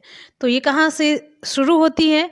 दक्कन के पठार में है गाविलगढ़ पहाड़ी, यहाँ से निकल करके पश्चिम की ओर बहते हुए ये जा करके खंभात की खाड़ी में गिर जाती है। और इसके साथ एक बहुत बड़ी मतलब इसके साथ एक इम्पॉर्टेंट उपलब्धि है, एक टैग है इसके साथ लगा हुआ, ये पश्चिम की ओर बहने वाली दूसरी सबसे बड़ी नदी। अब यहाँ पर एक सवाल आपके मन में उठता होगा, पहली कौन सी है? ये दूसरी हो गई तो पहली कौन सी है? देखिए, ये दूसरी हो गई तो पहली नर्मदा है। पहली कौन सी है? नर्मदा है। नर्मदा नदी पश्चिम की ओर बहने वाली सबसे बड़ी नदी है। और सेकंड नंबर पे है, ये आपने देख ही लिया, ताप्ती है। ठीक है, अब क्वेश्चन ऐसे फर्स्ट और ऐसे करके नहीं पूछता, तो सेकंड थर्ड ऐसे कुछ घुमा कर चौथे नंबर की कौन सी, तीसरे नंबर की कौन सी, आप तभी रिप्लाई कर पाएंगे जब चौथे तक पहुंचे रहेंगे, नहीं तो ऐसे पहले तक का वो जमाना चला गया। आगे बढ़ेंगे। अगला क्वेश्चन हमारा, निम्नलिखित में से कौन सी नदी उत्तर पिनाकिनी के नाम से भी जानी जाती है? उत्तर पिनाकिनी के नाम से कौन सी नदी जानी जाती है? विकल्प यहाँ पर आपका डी सी हो जाता है पेन्नार है। विकल्प डी से होता है पेन्नार नदी है। पेन्नार नदी को उत्तर पिनाकिनी के नाम से जाना जाता है और ये पेन्नार नदी कर्नाटक के नंदुर्ग पहाड़ी से निकल करके पूर्व की ओर बहते हुए बंगाल की खाड़ी में गिरती है। कहाँ पर गिरती है? बंगाल की खाड़ी में गिर जाती है। कावेरी नदी का उद्गम कहाँ पर है? ब्रह्मगिर की चोटी है। बैगेई का कहाँ पर है? ये कंडन मणिकन्यूर है जो कि पश्चिम घाट मदुरई के पास है, वहाँ से इसका उद्गम है। और कौन सी ब्राह्मणी है? ये दुधवा पहाड़ी है। ठीक है, आगे बढ़ेंगे। अगला क्वेश्चन, निम्नलिखित में से कौन सी नदी यमुना से नहीं मिलती है? कौन सी नदी है जो यमुना से नहीं मिलती? विकल्प आपका बी सी होता है सोन। यमुना नदी यमुनोत्री हिमनस से निकलती है और फिर ये इलाहाबाद में यानी कि प्रयागराज में आकर के गंगा से मिल जाती है। सोन जो है अमरकंटक से निकलती है और पटना के समीप ये गंगा से मिलती है, तो इसकी सहायक नदी नहीं हुई। अगला हमारा क्वेश्चन आप सभी के लिए, नर्मदा के अतिरिक्त कौन सी दूसरी नदी अमरकंटक से निकलती है? विकल्प डी सोन है। ठीक है, सबसे छोटी नदी निम्नलिखित में से कौन सी है? सबसे छोटी नदी आपको बतानी है, इसमें भी विकल्प आपका डी सी होता है सोन है। ठीक है, सबसे छोटी नदी सोन है। जो कावेरी नदी है इसकी लंबाई 805 किलोमीटर है। कावेरी नदी को ध्यान से देखिएगा, कावेरी नदी को दक्षिणी गंगा कहते हैं। दक्षिणी गंगा किसे कहते हैं? कावेरी नदी को। आप लोग बड़े कंफ्यूज होते हैं। सोन नदी की 784 है और ये नर्मदा नदी जो है ये 13-12 किलोमीटर है। कृष्णा नदी इसमें सबसे लंबी है 14-1। ठीक है, तो चलिए आगे बढ़ते हैं। अगला क्वेश्चन हमारा, भारत में सबसे लंबी नदी कौन सी है? भारत की सबसे लंबी नदी जग जाहिर है। विकल्प आपका सी से होता है गंगा है। ये गंगा उत्तराखंड राज्य के उत्तरकाशी जिले के गोमुख के निकट गंगोत्री हिमनद से निकलती है और इसकी कुल लंबाई कितनी? 25 किलोमीटर है। ठीक है, चलिए आगे बढ़ते हैं। नेक्स्ट हमारा क्वेश्चन आगे देखिए। अगला क्वेश्चन, भारत का रूर किस नदी बेसिन को कहा जाता है? भारत का रूर किस नदी बेसिन को कहा जाता है? भारत का रूर किस नदी बेसिन को कहा जाता है? विकल्प आपका ए सही होता है दामोदर। दामोदर नदी बेसिन को कहते हैं भारत का रूर। क्यों? कोयले की उपलब्धता के कारण, कोयले की उपलब्धता के कारण भारत का रूर कहा जाता है। निम्नलिखित में से किस नदी का समागम अरब सागर में है? किस नदी का समागम अरब सागर में है? विकल्प ए हमारा सही होता है नर्मदा है। नर्मदा नदी ये विंध्याचल पर्वत श्रेणी में स्थित है, अमरकंटक यहाँ से निकलती है और इस नदी का जो समागम मतलब एंड या फिर मुहाना जिसे कहते हैं, खंभात की खाड़ी, कहाँ पर है? खंभात की खाड़ी में, अरब सागर में है और ये पश्चिम की ओर बहने वाली सबसे लंबी नदी है। राइट, आपको मैंने पहले ही बताया। अगला क्वेश्चन हमारा ध्यान से देखिएगा। अगला क्वेश्चन है, दक्षिण भारत की नदियाँ प्रमुख रूप से निम्न में से कौन सा अपवाह तंत्र बनाती हैं? दक्षिण भारत की जो नदियाँ हैं अरीय, खंडित, वृक्षनुमा, जालीदार है। तो विकल्प आपका सी से होता है वृक्षनुमा। दक्षिण भारत की नदियाँ मुख्यतः वृक्षनुमा अपवाह तंत्र रखती हैं, जबकि इधर हुआ गंगा हुआ, ब्रह्मपुत्र, सतलज, ये सभी नदियाँ पूर्वानुपाती अपवाह प्रारूप का अनुसरण करती हैं। क्या? पूर्वानुपाती प्रवाह स्वरूप का अनुसरण ये करती हैं। चलिए आगे बढ़ेंगे। अगला क्वेश्चन हमारा नेक्स्ट है, इंपॉर्टेंट है। नदी के प्रवाह को मापने के लिए निम्न में से किसका प्रयोग करते हैं? नदी के प्रवाह को मापने के लिए निम्न में से किसका प्रयोग किया जाता है? ब्यूफोर्ट स्केल है, क्यूसेक है, रिक्टर स्केल है, एनीमोमीटर है। विकल्प आपका बी सी होता है क्यूसेक है। नदी के प्रवाह को मापने के लिए या जल की धारा को मापने के लिए क्यूसेक मीटर का प्रयोग किया जाता है, आप जानते रहिए। और साथ ही साथ में ब्यूफोर्ट स्केल पर समुद्र की हवा की गति, इसमें ब्यूफोर्ट स्केल पर समुद्र में हवा की गति और रिक्टर स्केल पर भूकंप की तीव्रता और एनीमोमीटर से पृथ्वी तल पर हवा की गति मापते हैं। ठीक है, आगे बढ़ते हैं। अगला क्वेश्चन हमारा नेक्स्ट ध्यान से देखेंगे। क्वेश्चन है, वर्गस्टुंड स्थलाकृति किस प्रक्रम से संबंधित है? विकल्प डी से होता है हिमनद से। वर्गस्टुंड नामक स्थलाकृति का निर्माण किसी पहाड़ी के पार्श्वों पर बने मतलब इनके पीछे हटने के कारण होता है। ठीक है, मतलब ये जब जो अपघर्षण बार बार होता रहता है तो ये बनाता है शुंड स्थलाकृति। मतलब ये एक पिरामिडाकार की चोटी होती है और इस प्रकार की जो मतलब चोटी का निर्माण होता है ये हिमानी प्रक्रम से होता है। तो यही कहा जाता है मेनली ना अपघर्षण की वजह से, अपघर्षण होता रहता है तो इस वजह से ये मतलब ये जो आकृति बन जाती है वो हिमनद के द्वारा बनती है, हिमानी के द्वारा बनती है और लगातार अपघर्षण के कारण एक पिरामिड के आकार की बन जाती है। यही कहलाती है वर्गशुंड स्थलाकृति है। ठीक, अगला क्वेश्चन हमारा नेक्स्ट है, हिमालयी क्षेत्र में प्रवाहित होने वाली नदियां निम्नलिखित में से किस प्रकार की प्रवाह प्रणालियों को प्रस्तुत करती हैं? ये विकल्प आपका यहाँ पर सही हो जाता है विकल्प बी, पूर्ववर्ती। पूर्ववर्ती का मतलब ये हो जाता है जिस स्थान पर हिमालय है ना वहाँ पर पूर्व में उस स्थान पर टेथिस सागर था। आज जहाँ पर हिमालय है पहले वहाँ पर टेथिस सागर था, तो जिसमें उत्तर से नदियाँ आकर के गिरती थी। लेकिन जब टर्शियरी काल हुआ तो यहाँ पर हिमालय की उत्पत्ति हुई। टर्शियरी काल में हिमालय की उत्पत्ति हो गई जिसके फलस्वरूप नदियाँ इस श्रेणी को काटती हुई, फिर भी नदियाँ आती गई और इस श्रेणी को काटती हुई भारत भूमि से होकर ही बहने लग गई। तो इसी कारण इन्हें पूर्ववर्ती नदियाँ कहा जाता है, पहले से जो बह रही हैं। और इनमें है आपका एग्जाम्पल है सिंधु है, सतलज है, ब्रह्मपुत्र है। ठीक, आगे बढ़ेंगे, अगला क्वेश्चन आपका नेक्स्ट क्वेश्चन है, मानस किसकी उपनदी है? मानस किस नदी की उपनदी है? मानस यहाँ पर आपका सही हो जाता है गोदावरी, महानदी, कृष्णा, ब्रह्मपुत्र। विकल्प आपका डी से होता है ब्रह्मपुत्र है। कौन सी नदी भ्रंश द्रोणी से होकर के बहती है? कौन सी नदी भ्रंश द्रोणी से होकर के बहती है? तो भ्रंश द्रोणी से होकर के बहने वाली नदी में विकल्प आपका ये सही होता है नर्मदा है। क्वेश्चन पूछा जा रहा है, निम्न नदियों में से सबसे अधिक पथ परिवर्तन किसने किया? सबसे ज्यादा मार्ग कौन परिवर्तित करता है? कोसी नदी है। कोसी नदी को कहाँ का स्ट्रोक कहते हैं? अगला, हिमालय काटकर और बहकर आने वाली नदियां, अभी जो मैंने बताया आपको पूर्ववर्ती नदियां, तो उन्हीं का नाम आपको लिखना है। हिमालय काटकर और बहकर आने वाली नदियां पूछा जाए या फिर पूर्ववर्ती पूछा जाए। देखिए हम आपको और आसान से क्वेश्चन भी करवा सकते हैं लेकिन बहुत आसान से नहीं पूछे जा रहे हैं, आसान से वाले भी करवाएंगे आपको, लाइव क्लास में सारे क्वेश्चन कवर कराएंगे। ठीक है, तो कुछ आपको यहाँ पर हल्का सा समझाते हुए क्वेश्चन करवा ले जो कि थोड़े से टफ हैं, बाकी तो हम आसान वाले तो हम खुद ही कराएंगे लाइव सेशन में एकदम से ताबड़तोड़। तो यहाँ पर विकल्प आपका सही हो जाता है ब्रह्मपुत्र, सतलज और सिंध है। विकल्प आपका बी सही होता है। नेक्स्ट हमारा क्वेश्चन है, निम्नलिखित में से वह नदी कौन सी है जो एक विभ्रंश घाटी से होकर के बहती है, रिफ्ट वैली से होकर के बहती है? गोदावरी है, नर्मदा है, कृष्णा, महानदी।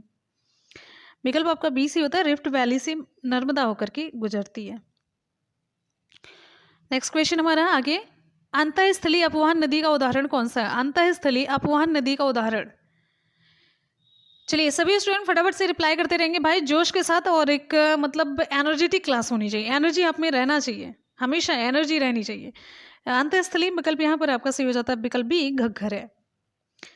भारत में निम्नलिखित में से कौन सी सबसे लंबी नदी है? सबसे लंबी नदी गोदावरी, नर्मदा, कृष्णा, यमुना। विकल्प ए सही होता है गोदावरी है। बिहार में बहने वाली नदियों में से किसका उद्गम अमरकंटक में है? अमरकंटक में विकल्प आपका बी से होता है सोन है। निम्नलिखित में से कौन सी नदी विंध्य सतपुड़ा पर्वत श्रेणियों के बीच बहती है? निम्न में से कौन सी नदी विंध्य सतपुड़ा पर्वत श्रेणियों के बीच बहती है? तो ये विकल्प आपका सही हो जाता है विकल्प डी, नर्मदा है। आगे बढ़िए, नेक्स्ट है, निम्नलिखित में से कौन सा एक पश्चिम की ओर बहने वाली नदियों का और उनके नदी बेसिन के घटते आकार के आधार पर सही है? कौन सा एक विकल्प है जो पश्चिम की ओर बहने वाली नदियों का उनके नदी बेसिन के घटते आकार के आधार पर सही है? यहाँ पर विकल्प आपका डी से होता है नर्मदा, तापी, माही, साबरमती। विकल्प आपका डी से होता है। क्लियर है? आगे बढ़ेंगे, नेक्स्ट क्वेश्चन हमारा, साबरमती नदी किस शहर के किनारे बहती है? साबरमती नदी किस शहर के किनारे बहती है? मुंबई, अहमदाबाद, हैदराबाद या फिर गोदावरी? विकल्प बी, अहमदाबाद है। नासिक किस नदी के किनारे स्थित है? महानदी, ताप्ती, कृष्णा, गोदावरी। इसका सही जवाब होता है नासिक, गोदावरी नदी के किनारे स्थित है। रोहतांग दर्रा भारत के किस राज्य में स्थित है? चलिए जल्दी से रिप्लाई करिए। विकल्प यहाँ पर आपका सही हो जाता है विकल्प ए, रोहतांग दर्रा हिमाचल प्रदेश में स्थित है। नेक्स्ट क्वेश्चन आप सभी की स्क्रीन पर है। विश्व में चावल उत्पादन में भारत का कौन सा स्थान है? विश्व में चावल उत्पादन में भारत का कौन सा स्थान है? विकल्प यहाँ पर आपका सही हो जाता है विकल्प बी, द्वितीय। विकल्प आपका बी सही होता है, द्वितीय है। अगला क्वेश्चन है, किस शहर को स्टील सिटी ऑफ इंडिया के नाम से जाना जाता है? स्टील सिटी ऑफ इंडिया के नाम से किस शहर को जानते हैं? मुंबई, कोलकाता, कोच्चि, जमशेदपुर। किस शहर को स्टील सिटी ऑफ इंडिया के नाम से जानते हैं? विकल्प यहाँ पर आपका सही हो जाता है स्टील सिटी ऑफ इंडिया। विकल्प ये डी सही हो जाता है, जमशेदपुर। नेक्स्ट क्वेश्चन हमारा, कौन सा कृत्रिम बंदरगाह है? कृत्रिम बंदरगाह कौन सा है? चेन्नई, विशाखापत्तनम, मुंबई या फिर कोई नहीं। कृत्रिम बंदरगाह में विकल्प आपका यहाँ पर सही हो जाता है विकल्प ए है, चेन्नई। विकल्प ए सही होता है, चेन्नई। हरिश्चंद्र अनुसंधान संस्थान कहाँ स्थित है? हरिश्चंद्र अनुसंधान संस्थान कहाँ स्थित है? हरिश्चंद्र अनुसंधान संस्थान विकल्प कौन सा सही होगा भाई? लखनऊ, वाराणसी, प्रतापगढ़ या फिर प्रयागराज। विकल्प यहाँ पर आपका सही हो जाता है विकल्प डी, प्रयागराज है। नेक्स्ट क्वेश्चन, ड्राफ्टिंग कमेटी का चेयरमैन कौन होता है? यह कौन है भाई ड्राफ्टिंग कमेटी का chairman? Gopalaswami, K M Munshi या फिर N Madhav Rao, doctor B R Ambedkar. कौन सा सही होगा यहाँ पर? विकल्प यहाँ पर हमारा सही हो जाता है विकल्प D, doctor B R Ambedkar है। डॉक्टर बी आर अम्बेडकर, विकल्प डी। संविधान सभा द्वारा पारित संविधान को कब पारित किया गया था? संविधान सभा द्वारा संविधान को कब पारित किया गया था? संविधान सभा द्वारा भारतीय संविधान को कब पारित किया गया था? 26 जनवरी 1950 या फिर 26 नवंबर 1949 होगा। विकल्प आपका कौन सा सही होगा? इसका सही जवाब विकल्प आपका बी होता है, 26 नवंबर 1949 को। क्लियर है? आगे बढ़ेंगे, अगला क्वेश्चन। संवैधानिक उपचारों का अधिकार के तहत आता है। संवैधानिक उपचारों के अधिकार के तहत क्या आता है? मौलिक अधिकार, कानूनी अधिकार, संवैधानिक या फिर प्राकृतिक अधिकार। विकल्प आपका कौन सा सही होगा? संवैधानिक उपचारों का अधिकार इसके तहत आता है। संवैधानिक उपचारों का अधिकार इसके तहत आता है। विकल्प आपका यहाँ पर सही हो जाता है विकल्प ए, मौलिक अधिकार। नेक्स्ट हमारा क्वेश्चन, मृत्यु दंड के मामले में क्षमा देने का अधिकार किसे प्राप्त है? मृत्यु दंड के मामले में क्षमा देने का अधिकार किसे प्राप्त है? प्रधानमंत्री, राष्ट्रपति, मुख्य न्यायाधीश या फिर भारत के न्यायवादी, महान्यायवादी। विकल्प बी सही होता है, राष्ट्रपति। अच्छा आगे बताइए, भारत का कौन राष्ट्रपति निर्विरोध निर्वाचित किया गया है? भारत का कौन सा ऐसा राष्ट्रपति है जो निर्विरोध निर्वाचित किया गया था? Doctor Rajendra Prasad, doctor S Radhakrishnan, doctor R Narayan या फिर एन संजीव रेड्डी। विकल्प आपका डी सी होता है, एन संजीव रेड्डी इसका सही जवाब है। क्वेश्चन है, संविधान द्वारा विचार की गई लोकसभा की अधिकतम ताकत क्या है? संविधान द्वारा विचार की गई लोकसभा की अधिकतम संख्या यहाँ पर विकल्प 550, 250, 552। ये विकल्प आपका सी से होता है, 552 है। क्लियर है? आगे बढ़ते हैं, नेक्स्ट है क्वेश्चन है, भारतीय अर्थव्यवस्था का मेरुदंड कौन सा क्षेत्र है? भारतीय अर्थव्यवस्था का मेरुदंड कौन सा क्षेत्र है? सेवा क्षेत्र, वित्तीय क्षेत्र, पर्यटन या फिर कृषि क्षेत्र। भारतीय अर्थव्यवस्था का मेरुदंड विकल्प आपका डी से हो जाता है, कृषि क्षेत्र है। विशेष कृषि क्षेत्र स्थापित करने वाला पहला भारतीय राज्य कौन सा है? विशेष कृषि क्षेत्र स्थापित करने वाला पहला भारतीय राज्य कौन सा था? तो यहाँ पर आपका उत्तर सही हो जाता है, उत्तर सी, उत्तराखंड है। क्वेश्चन है, उत्तर भारत में उप हिमालय क्षेत्र के सहारे फैले समतल मैदान को कहा जाता है, क्या कहा जाता है? विकल्प आपका डी सी होता है, भावर कहा जाता है, भावर। उप हिमालय क्षेत्र के जो इधर गिरिपथ का क्षेत्र है, इसमें पश्चिम में सिंधु से पूर्व में तीस्ता के बीच फैला हुआ समतल मैदान है, इसे हम भाबर के नाम से जानते हैं। ठीक है, और अब आपको बताते चलते हैं, ककड़ी और बजरी की उपलब्धता यहाँ पर ज़्यादा होती है, जमाव हो जाता है, ककड़ी और बजरी का जमाव हो जाता है, और ये इसी मतलब इन सभी चीज़ों से ये क्षेत्र बना हुआ होता है। और आपको बताते चलते हैं, यहाँ पर ये बताने का रीज़न ये है, ककड़ी और बजरी जो होती है पोरस होती है, संरंध्र होती हैं, तो यहाँ पर जब नदी आती है ना, तो नदी इसी में लुप्त हो जाती है, ये सोख लेती हैं और धरातल पर केवल मतलब सूखी घाटी ही दिखाई पड़ती है। और ये भावर मैदान की जो चौड़ाई है ये पूर्व में कम और पश्चिमी भाग में अधिक पाई जाती है। आपको बताते चलते हैं, भावर क्षेत्र मतलब जो भावर पाया जाता है इसके दक्षिण में, भावर के दक्षिण में 15 से 30 किलोमीटर चौड़ा दलदली क्षेत्र पाया जाता है जिसे हम कहते हैं तराई क्षेत्र, भावर और तराई। आगे बढ़ेंगे, अगला क्वेश्चन हमारा है हिमालय का पर्वत पदीय प्रदेश है। हिमालय का पर्वत पदीय प्रदेश कौन सा है? विकल्प आपका यहाँ पर सही हो जाता है ट्रांस हिमालय, विकल्प बी सी होता है शिवालिक है। हिमालय का पर्वत पदीय प्रदेश शिवालिक श्रेणी के दक्षिण भाग पर स्थित है और ये हिमालय की सबसे दक्षिण श्रेणियाँ हैं। ठीक है, शिवालिक के उत्तरी ढालों और लघु हिमालय के दक्षिण ढालों के मध्य अनेक चौरस तल वाली घाटियां पाई जाती हैं। आगे बढ़ेंगे, अगला क्वेश्चन हमारा है शिवालिक पहाड़ियां निम्न में से किसका हिस्सा है? शिवालिक पहाड़ियां निम्न में से किसका हिस्सा है? तो शिवालिक पहाड़ियां, ये विकल्प आपका सी से होता है, हिमालय का हिस्सा है। नेक्स्ट है शिवालिक श्रेणी का निर्माण कब हुआ था? शिवालिक श्रेणी का निर्माण, यहाँ से क्वेश्चन पूछा गया, शिवालिक श्रेणियों से क्वेश्चन पूछा गया, इसलिए मैंने यहाँ के कई क्वेश्चन लिए जो मतलब जितना भी इससे रिलेटेड पूछा गया सब मैंने ले लिया। शिवालिक श्रेणी का निर्माण कब हुआ था? ये शिवालिक श्रेणी का निर्माण सेनोजोइक इरा में हुआ था, सेनोजोइक काल में हुआ था। शिवालिक या फिर हम इसे बाह्य हिमालय कहते हैं, बाह्य हिमालय, इसका निर्माण ये लगभग आप कह सकते हैं कि 5 से लेकर के 1.7 मिलियन वर्ष पूर्व हुआ था। और ये प्लायोसीन आप कह सकते हैं, प्लायोसीन या फिर कह सकते हैं सेनोजोइक युग में हुआ था। प्लायोसीन आ जाए तब भी सही है, सेनोजोइक आ जाए तब भी सही है। हम आगे बढ़ेंगे, अगला क्वेश्चन हमारा आप सभी के लिए क्वेश्चन है निम्नलिखित में से कौन सबसे नवीन पर्वत श्रेणी है? निम्नलिखित में से कौन सबसे नवीन पर्वत श्रेणी है? इंपॉर्टेंट क्वेश्चन है, बहुत ज़्यादा पूछा गया है, इंपॉर्टेंट है। तो विकल्प यहाँ पर आपका सही हो जाता है सी, शिवालिक है। भारत में सबसे नवीन पर्वत श्रेणी शिवालिक है, जो कि वलित पर्वत का एग्जाम्पल है। ये वलित पर्वत का एग्जाम्पल है। आपको बताते चलते हैं, जब चट्टानों में पृथ्वी की आंतरिक शक्तियों द्वारा मोड़ पड़ जाता है या फिर बलन पड़ जाता है तो उसे मोड़दार या वलित पर्वत कहते हैं। ठीक है, आगे बढ़ेंगे, अगला हमारा क्वेश्चन नेक्स्ट है आगे। उत्पत्ति की दृष्टि से निम्न पर्वत श्रेणियों में से सबसे नवीनतम कौन सी है? विकल्प आपका डी से होता है पटकोई श्रेणियाँ है। पटकोई श्रेणी हिमालय श्रेणी में स्थित है और जिसका निर्माण टर्शियरी युग में हुआ था। और अजंता है, पालकोंडा है, कैमूर, ये सभी दक्षिण और मध्य भारत में स्थित हैं। तो विकल्प आपका डी से होता है पटकोई है। देखिए, निम्नलिखित में से कौन सी चट्टान प्रणाली भारत में नवीनतम? बड़ा इंपॉर्टेंट और स्टैंडर्ड लेवल का क्वेश्चन है। विकल्प यहाँ पर आपका सही हो जाता है। देखिए, विकल्प आपका डी से होता है गोंडवाना है। विकल्प आपका डी से होता है गोंडवाना है। तो ध्यान से देखिएगा, धारवाड़ की जो चट्टानें, धारवाड़ क्रम की चट्टानों का निर्माण कब हुआ था? आर्कियन युग की चट्टानों के रूपांतरण से हुआ था या फिर भ्रंशन से हुआ था।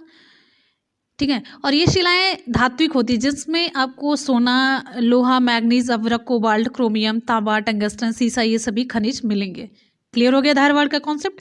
अब चलते हैं कुडप्पा की तरफ। कुडप्पा का निर्माण, कुडप्पा क्रम की चट्टानों का निर्माण इनसे हुआ, धारवाड़ क्रम की चट्टानों के बाद हुआ है। ठीक है, विंध्य क्रम की चट्टानों का निर्माण कुडप्पा क्रम की चट्टानों के बाद हुआ और विंध्य क्रम की चट्टानों का निर्माण कुडप्पा क्रम की चट्टानों के बाद हुआ है, ये हुआ। और इसमें जानते हैं चूने पत्थर, बलुआ पत्थर, चीनी मिट्टी और वर्ण मिट्टी प्राप्त होती है। और फिर विंध्य क्रम की चट्टानों की काफी समय के बाद गोंडवाना क्रम की चट्टानों का निर्माण हुआ। अब बात समझ आई। और यहाँ पर एक इंपॉर्टेंट फैक्ट ये है, भारत का अधिकांश कोयला गोंडवाना क्षेत्र से ही मिलता है। इस क्षेत्र का कोयला उच्च श्रेणी का होता है और यहाँ पर सबसे ज़्यादा बिटुमिनस, कौन सा है? बिटुमिनस कोयले की प्राप्ति होती है और इसमें सल्फर की मात्रा कम होती है, न्यून होती है। ठीक है, आगे बढ़ेंगे अगले क्वेश्चन की तरफ। नेक्स्ट हमारा क्वेश्चन आप सभी के लिए है, ध्यान से देखेंगे। पश्चिमी हिमालय संसाधन प्रदेश के प्रमुख संसाधन कौन से? पश्चिमी हिमालय संसाधन प्रदेश के प्रमुख संसाधन, इंपॉर्टेंट क्वेश्चन है। विकल्प यहाँ पर आपका कौन सा सही होगा? वन है, धात्विक खनिज है, कार्बनिक खनिज, आणविक खनिज। विकल्प ये सही होता है, वन है। पश्चिमी हिमालय संसाधन प्रदेश के प्रमुख जो संसाधन है वन है और इस क्षेत्र पर अगर हम परसेंटेज की बात करते हैं तो 65% भूभाग पर वन पाए जाते हैं। आगे बढ़ेंगे, नेक्स्ट हमारा क्वेश्चन। हिमालय पर्यायवाची है किसका? महान हिमालय का या फिर मध्य या शिवालिक या फिर ट्रांस हिमालय का? हिमालय किससे कहा जाता है? हिमालय हम किसे कहते हैं? तो ये विकल्प आपका बी सी हो जाता है, मध्य हिमालय का। विकल्प आपका बी सी होता है, मध्य हिमालय। हिमालय मध्य हिमालय का पर्यायवाची है। मध्य अथवा लघु हिमालय श्रेणी को महाभारत श्रेणी अथवा हिमाचल हिमालय के नाम से भी जाना जाता है। आगे बढ़ेंगे, हमारा अगला क्वेश्चन है, ध्यान से देखेंगे, बड़ा इंपॉर्टेंट है। निम्नलिखित में से सबसे प्राचीन पर्वत श्रृंखला कौन सी है? सबसे प्राचीन पर्वत श्रृंखला कौन सी है? सबसे प्राचीन पर्वत श्रृंखला विकल्प आपका यहाँ पर बी सी होता है, अरावली है। अरावली श्रेणी ये गुजरात के पालनपुर से लेकर के राजस्थान और हरियाणा से होकर के दिल्ली तक 800 किलोमीटर की दूरी में फैली हुई है। इसका निर्माण प्री कैम्ब्रियन काल में हुआ था। ये भारत की नहीं, ये भी जानते रहिए, ये भारत की नहीं विश्व की सबसे प्राचीन पर्वत श्रृंखलाओं में से एक है। और यहाँ से एक इंपॉर्टेंट क्वेश्चन पूछा जाता है, इसकी सर्वोच्च चोटी कौन सी है? इसकी सर्वोच्च चोटी गुरु शिखर है। इसकी सर्वोच्च चोटी कौन सी है? गुरु शिखर है। और कितनी ऊंचाई इसकी? 1722 मीटर ऊंची है। राइट, आगे बढ़ेंगे, अगला क्वेश्चन हमारा नेक्स्ट। निम्न में से कौन रेजिड्यूअल पर्वत का उदाहरण है? रेजिड्यूअल पर्वत का उदाहरण, रेजिड्यूअल माउंटेन। विकल्प यहाँ पर आपका डी से हो जाता है, अरावली। देखिए, रेजिड्यूअल माउंटेन अवशिष्ट पर्वत उन पर्वतों को कहा जाता है जो प्रारंभिक पर्वत, जो शुरू में पर्वत थे, अपरदन की शक्तियों द्वारा कट करके खत्म होते जा रहे हैं और उनका अवशिष्ट या मतलब इतना ज़्यादा खत्म होता गया, मतलब दिखाई ही नहीं दे रहा है। चूँकि इनका निर्माण अन्य प्रकार के पर्वतों पर अत्यधिक अपरदन होने से होता है, तो इसीलिए इन्हें घर्षित पर्वत भी कहते हैं। इन्हें घर्षित पर्वत या फिर अवशिष्ट पर्वत भी कहते हैं। ठीक है, इन्हें घर्षित या अवशिष्ट पर्वत भी कहा जाता है। इनके एग्जाम्पल में आपका ये तो आ जाता है अरावली, साथ ही साथ में विंध्याचल भी है, विंध्याचल, सतपुड़ा, राइट, ये सारी चीज़ें। तो अरावली की पहाड़ियाँ प्रारंभिक पर्वत की केवल बहुत ही एकदम से चिन्ह मात्र ही बची रह गई हैं। ठीक है, आगे बढ़ेंगे, अगला क्वेश्चन आप सभी के लिए ध्यान से देखिए। हमारा अगला क्वेश्चन है, दक्षिण भारत की सबसे ऊंची चोटी कौन सी है? दक्षिण भारत की सबसे ऊंची चोटी कौन सी है? विकल्प हमारा सही होता है अनाईमुडी है।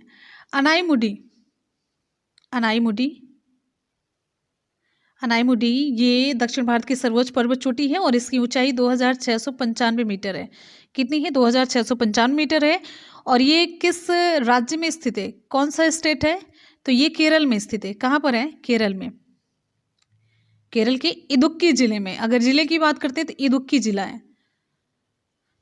और ये डोडा बेट्टा 2637 मीटर ऊंची है। अमरकंटक ये है 1048 मीटर ऊंची। महेंद्रगिरी 1501 है। ठीक, आगे बढ़ेंगे, अगला क्वेश्चन हमारा, निम्नलिखित में से दक्षिण भारत की सबसे ऊंची चोटी कौन सी है? अभी मैंने आपको बताया अनाईमुडी, वही क्वेश्चन है। और आपको बताते चलते हैं अनाईमुडी का एक यहाँ पर फैक्ट ही बता देते हैं अगर क्वेश्चन आया है फिर से। तो अनाईमुडी जो है ये, इसका शाब्दिक मतलब क्या होता है? हाथी का मस्तक होता है, हाथी का मस्तक होता है। और डोडा बेट्टा दक्षिण भारत की दूसरी सबसे ऊंची चोटी है। डोडा बेट्टा दक्षिण भारत की दूसरी सबसे ऊंची चोटी अगर पूछा जाए तो। ठीक, चलिए भाई आगे बढ़ते हैं। अब एक इस क्वेश्चन को और भी अलग अलग तरीके से पूछा गया, वो भी देखिए।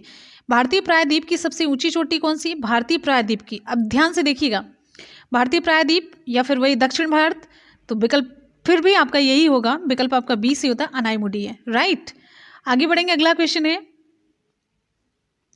नेक्स्ट। नर्मदा और ताप्ती नदियों के मध्य स्थित है कौन सा पर्वत? विंध्य पर्वत, सतपुड़ा श्रेणियां, राजमहल पहाड़ियां या फिर अरावली? मोस्ट इंपॉर्टेंट क्वेश्चन, बहुत ज़्यादा पूछा जाता है। देखिए, नर्मदा और ताप्ती नदियों के मध्य में विकल्प आपका यहाँ पर बी से होता है सतपुड़ा पहाड़ियाँ, सतपुड़ा श्रेणियाँ स्थित है।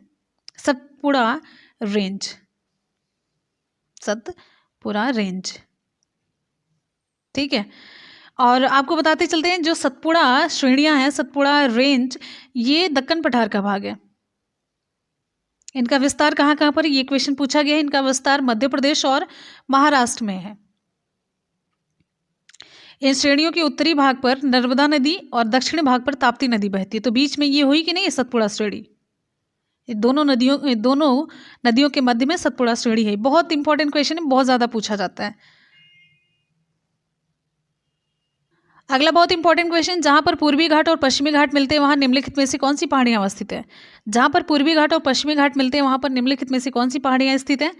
पूर्वी घाट और पश्चिमी घाट के मिलने पर विकल्प यहाँ पर आपका सही हो जाता है नीलगिरी पहाड़ियाँ हैं। विकल्प आपका सी सही होता है। नीलगिरी पहाड़ियाँ भारत के दक्षिणी भाग में स्थित एक पर्वतमाला है और ये पर्वतमाला पश्चिम घाट श्रृंखला का हिस्सा है और ये कर्नाटक, केरल और तमिलनाडु राज्यों के मिलन स्थल पर स्थित है। ठीक है, आगे बढ़ेंगे। अगला क्वेश्चन हमारा यहीं से रिलेटेड एक क्वेश्चन ये भी पूछा गया, नीलगिरी पर्वतमाला जिस राज्य में स्थित वह है? तमिलनाडु, महाराष्ट्र, ओडिशा, उत्तराखंड। तमिलनाडु विकल्प में एक ही मिल रहा है, तमिलनाडु। नीलगिरी पर्वतमाला तमिलनाडु, केरल और कर्नाटक। तमिलनाडु, केरल और कर्नाटक इन राज्यों में विस्तृत है और ये एक पर्वत ग्रंथि है जहां पर पूर्वी घाट और पश्चिमी घाट आकर के मिलते हैं। यहीं पर एक क्वेश्चन पूछा गया है, नीलगिरी का सर्वोच्च शिखर कौन सा है? तो आपका उत्तर होगा डोडा बेट्टा है, 2637 मीटर इसकी ऊंचाई है। और दक्षिण भारत का सर्वोच्च शिखर अनाईमुडी, अभी आपको मैंने बताया, जो कि अन्नामलाई श्रेणी पर स्थित है। राइट, चलिए भाई आगे बढ़ते हैं। अगला हमारा क्वेश्चन, भारत की निम्नलिखित में से कौन सी पर्वत श्रेणी केवल एक ही राज्य में फैली है? इंपॉर्टेंट क्वेश्चन है, आपको बताना है भारत की निम्नलिखित में से कौन सी पर्वत श्रेणी केवल एक ही राज्य में फैली? अरावली है, सतपुड़ा, अजंता, सह्याद्री। विकल्प सी हमारा सही होता है अजंता। देखिए अजंता जो श्रेणी है ये महाराष्ट्र राज्य के औरंगाबाद जिले में स्थित है और इसका विस्तार केवल और केवल महाराष्ट्र में है। अन्य का विस्तार एक से अधिक राज्यों में है। जैसे ये देखिए अरावली का है, ये पश्चिम भारत में स्थित है, प्राचीनतम पर्वत, ये जो गुजरात से लेकर के ये दिल्ली तक फैला हुआ है। और सह्याद्री की बात करते हैं, पश्चिमी घाट या सह्याद्री, तो पश्चिमी घाट को ही सह्याद्री के नाम से जाना जाता है, ये भी जानिए। और इसका जो विस्तार है पश्चिमी तट पर गुजरात से लेकर के तमिलनाडु तक है, लगभग 1600 किलोमीटर। सतपुड़ा की बात करते हैं तो ये मध्य भारत में स्थित है, जो कि गुजरात से लेकर के छत्तीसगढ़ तक विस्तृत है। क्लियर हो गया? तो बस ये अजंता जो है केवल महाराष्ट्र के औरंगाबाद जिले में स्थित है। आगे हमारा क्वेश्चन देखिए, महाराष्ट्र और कर्नाटक में पश्चिमी घाट क्या कहलाते हैं? महाराष्ट्र और कर्नाटक में पश्चिमी घाट क्या कहलाते हैं? नीलगिरी पर्वत, सह्याद्री, दक्कन पठार, कौन सा विकल्प सही होगा? विकल्प बी सही होता है, सह्याद्री कहते हैं। पश्चिमी घाट को महाराष्ट्र, गोवा और कर्नाटक में किस नाम से जानते हैं? सह्याद्री के नाम से जानते हैं। ठीक, आगे देखेंगे, कार्डामम पहाड़ियां जिन राज्यों की सीमाओं पर स्थित है कौन सी है? एक नीलगिरी तो पूछा जाता है, उधर का इंपॉर्टेंट क्वेश्चन हुआ। कार्डामम भी बहुत ज्यादा पूछा जाता है, कार्डामम पूछा जाता है। कार्डामम पहाड़ियां, ये विकल्प आपका सी होता है, केरल और तमिलनाडु है। कार्डामम पहाड़ियां दक्षिण भारत में दक्षिणी पश्चिमी घाट के केरल के दक्षिण पूर्व हिस्से और तमिलनाडु के दक्षिण पश्चिमी हिस्से में स्थित है। इन पहाड़ियों पर इलायची की खेती, कार्डामोन की खेती होती है और इसी वजह से इसे एक संज्ञा से नवाजा गया है। चलिए, और आपको बताते हैं यह उत्तर पश्चिम में अन्नामलाई पहाड़ी से और उत्तर पूर्व में पालनी पहाड़ी से और दक्षिण में अगस्त्यामलाई पहाड़ी से जुड़ी हुई है। ये कार्डामम पहाड़ियाँ उत्तर पश्चिम में अन्नामलाई से, उत्तर पूर्व में पालनी पहाड़ियों से और दक्षिण में अगस्त्यामलाई पहाड़ी से ये जुड़ी हुई है। आगे देखेंगे हमारा अगला क्वेश्चन, यहाँ पर ध्यान से देखिएगा, इंपॉर्टेंट है। शेवराय पहाड़ियाँ कहाँ अवस्थित हैं? शेवराय पहाड़ियाँ कहाँ अवस्थित हैं? विकल्प यहाँ पर आपका सही हो जाता है, शेवराय पहाड़ियाँ तमिलनाडु। शेवराय पहाड़ियाँ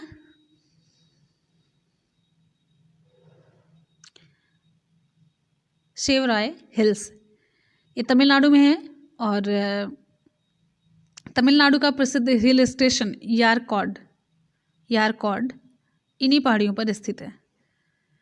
आगे बढ़ेंगे, हमारा अगला क्वेश्चन है, निम्नलिखित में से कौन सी महाराष्ट्र में स्थित नहीं है? बालाघाट श्रेणी, हरिश्चंद्र, मांडव, सतमाला। विकल्प सी से होता है मांडव पहाड़ियाँ।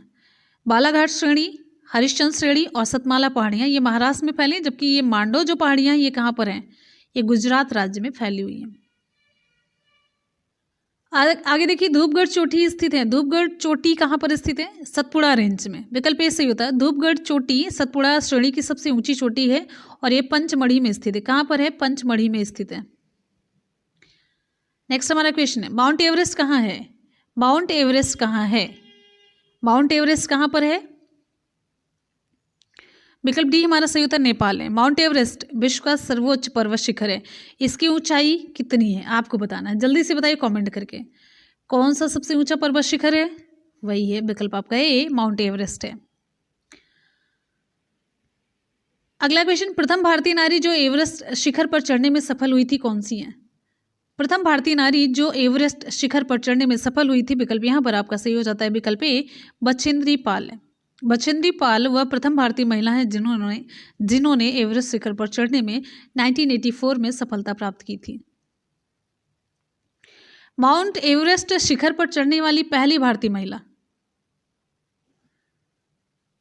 विकल्प ए, जुंको ताबेई। जुंको ताबेई एक जापानी पर्वतारोही हैं और इन्होंने 16 मई 1975 को 1975 को माउंट एवरेस्ट को फतह करके इतिहास रचा था और ऐसा करने वाली प्रथम महिला बन गई थी। और साथ ही साथ में ये आपको बताते चलते हैं, सातों महाद्वीपों के सर्वोच्च शिखर पर चढ़ने वाली पहली महिला भी हैं ये जुंको ताबेई। आगे देखिए, दो बार पता, ये क्वेश्चन इसलिए हमने लिया है, इसमें बहुत सारा कन्फ्यूजन हो जाता है आपको कि प्रथम कौन सी थी, प्रथम भारतीय कौन सी थी, दो बार कौन पहुंचा, और ये सारे जितनी भी चीज़ें हैं तो क्लियर है, यहाँ पर आप कर लीजिए। दो बार माउंट एवरेस्ट पर विजय प्राप्त करने वाली महिला पर्वतारोही कौन है? विकल्प डी, संतोष यादव।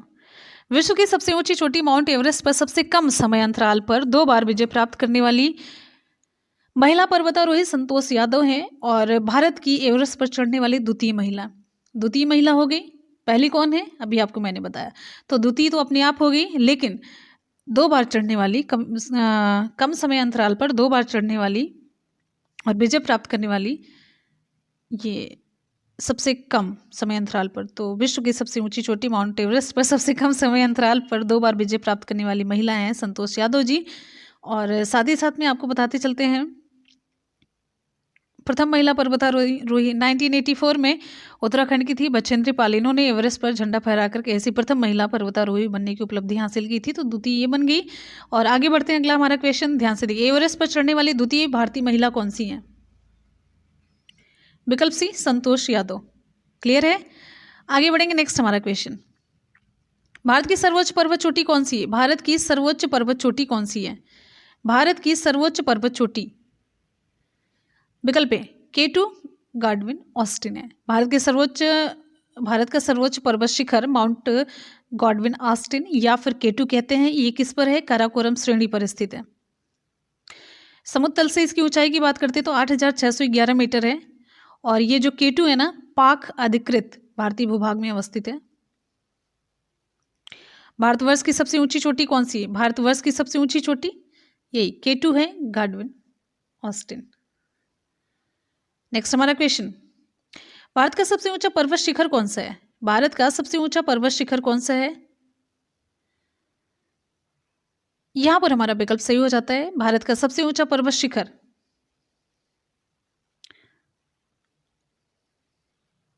तो विकल्प यहां पर आपका ए सही होता है, कंचनजंगा है।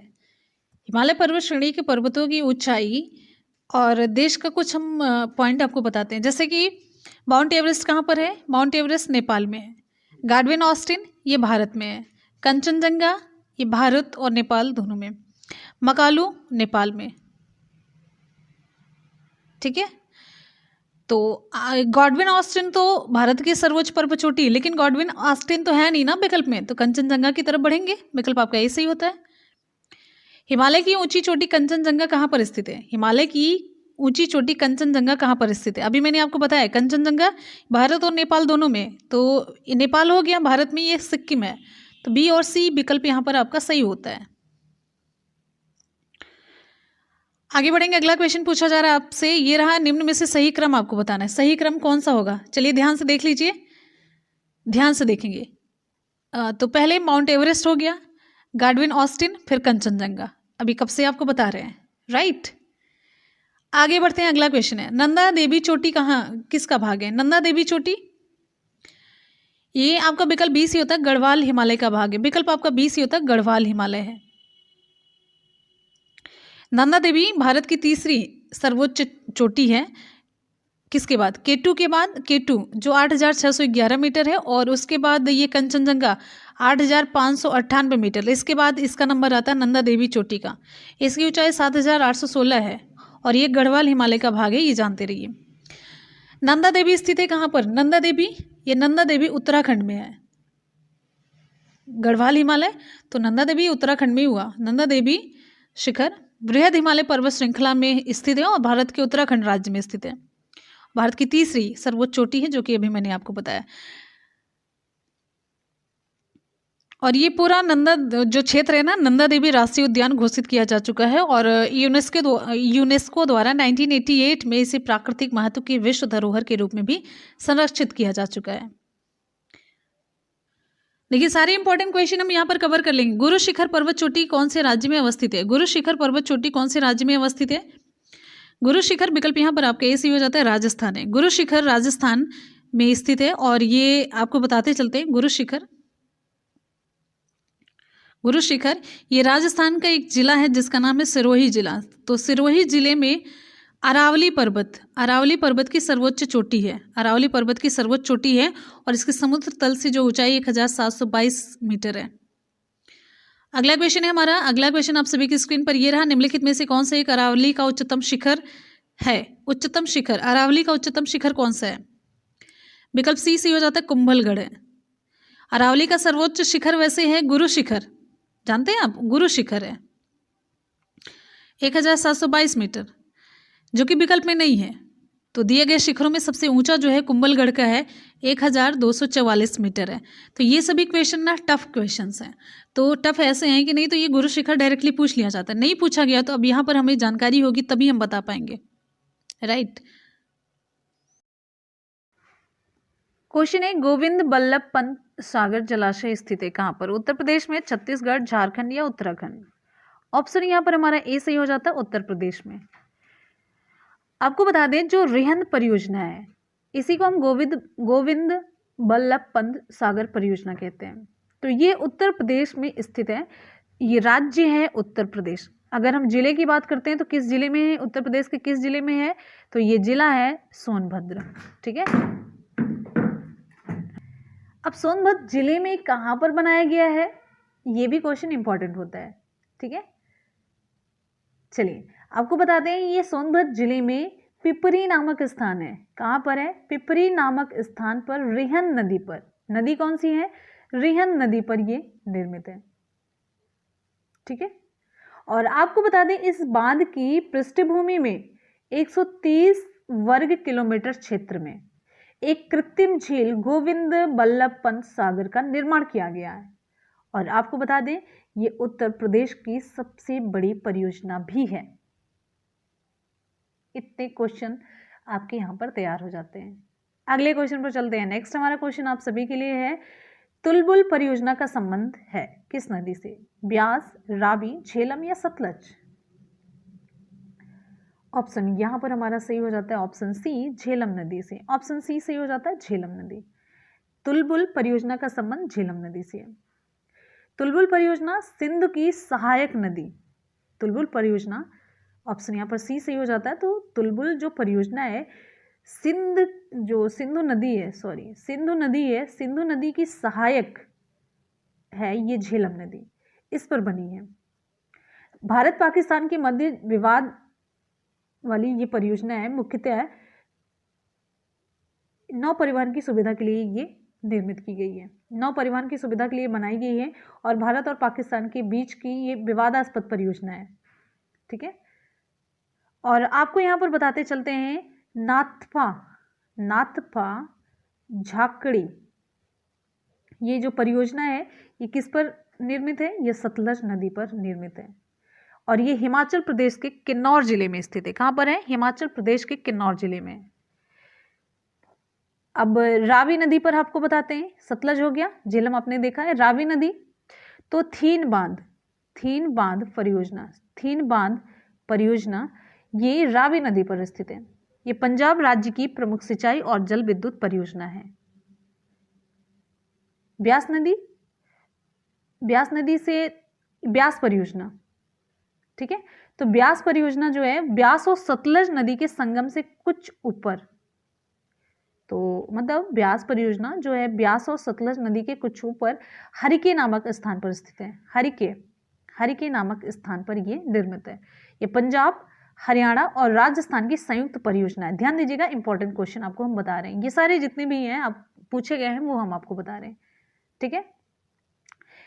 और इसे पोंग बांध भी कहते हैं, इसे पोंग बांध भी कहते हैं। तो चीज़ें मुझे लग रहा है कि बहुत ही अच्छे तरीके से क्लियर समझ में आ रही हैं। ठीक है, नहीं समझ में आ रही है तो आप कमेंट सेक्शन में कमेंट करके पूछ सकते हैं। जितना भी कोई भी कंफ्यूजन हो तो आराम से बेझिझक आप लोग पूछा करिए, अपने सजेशंस मुझे दिया करिए।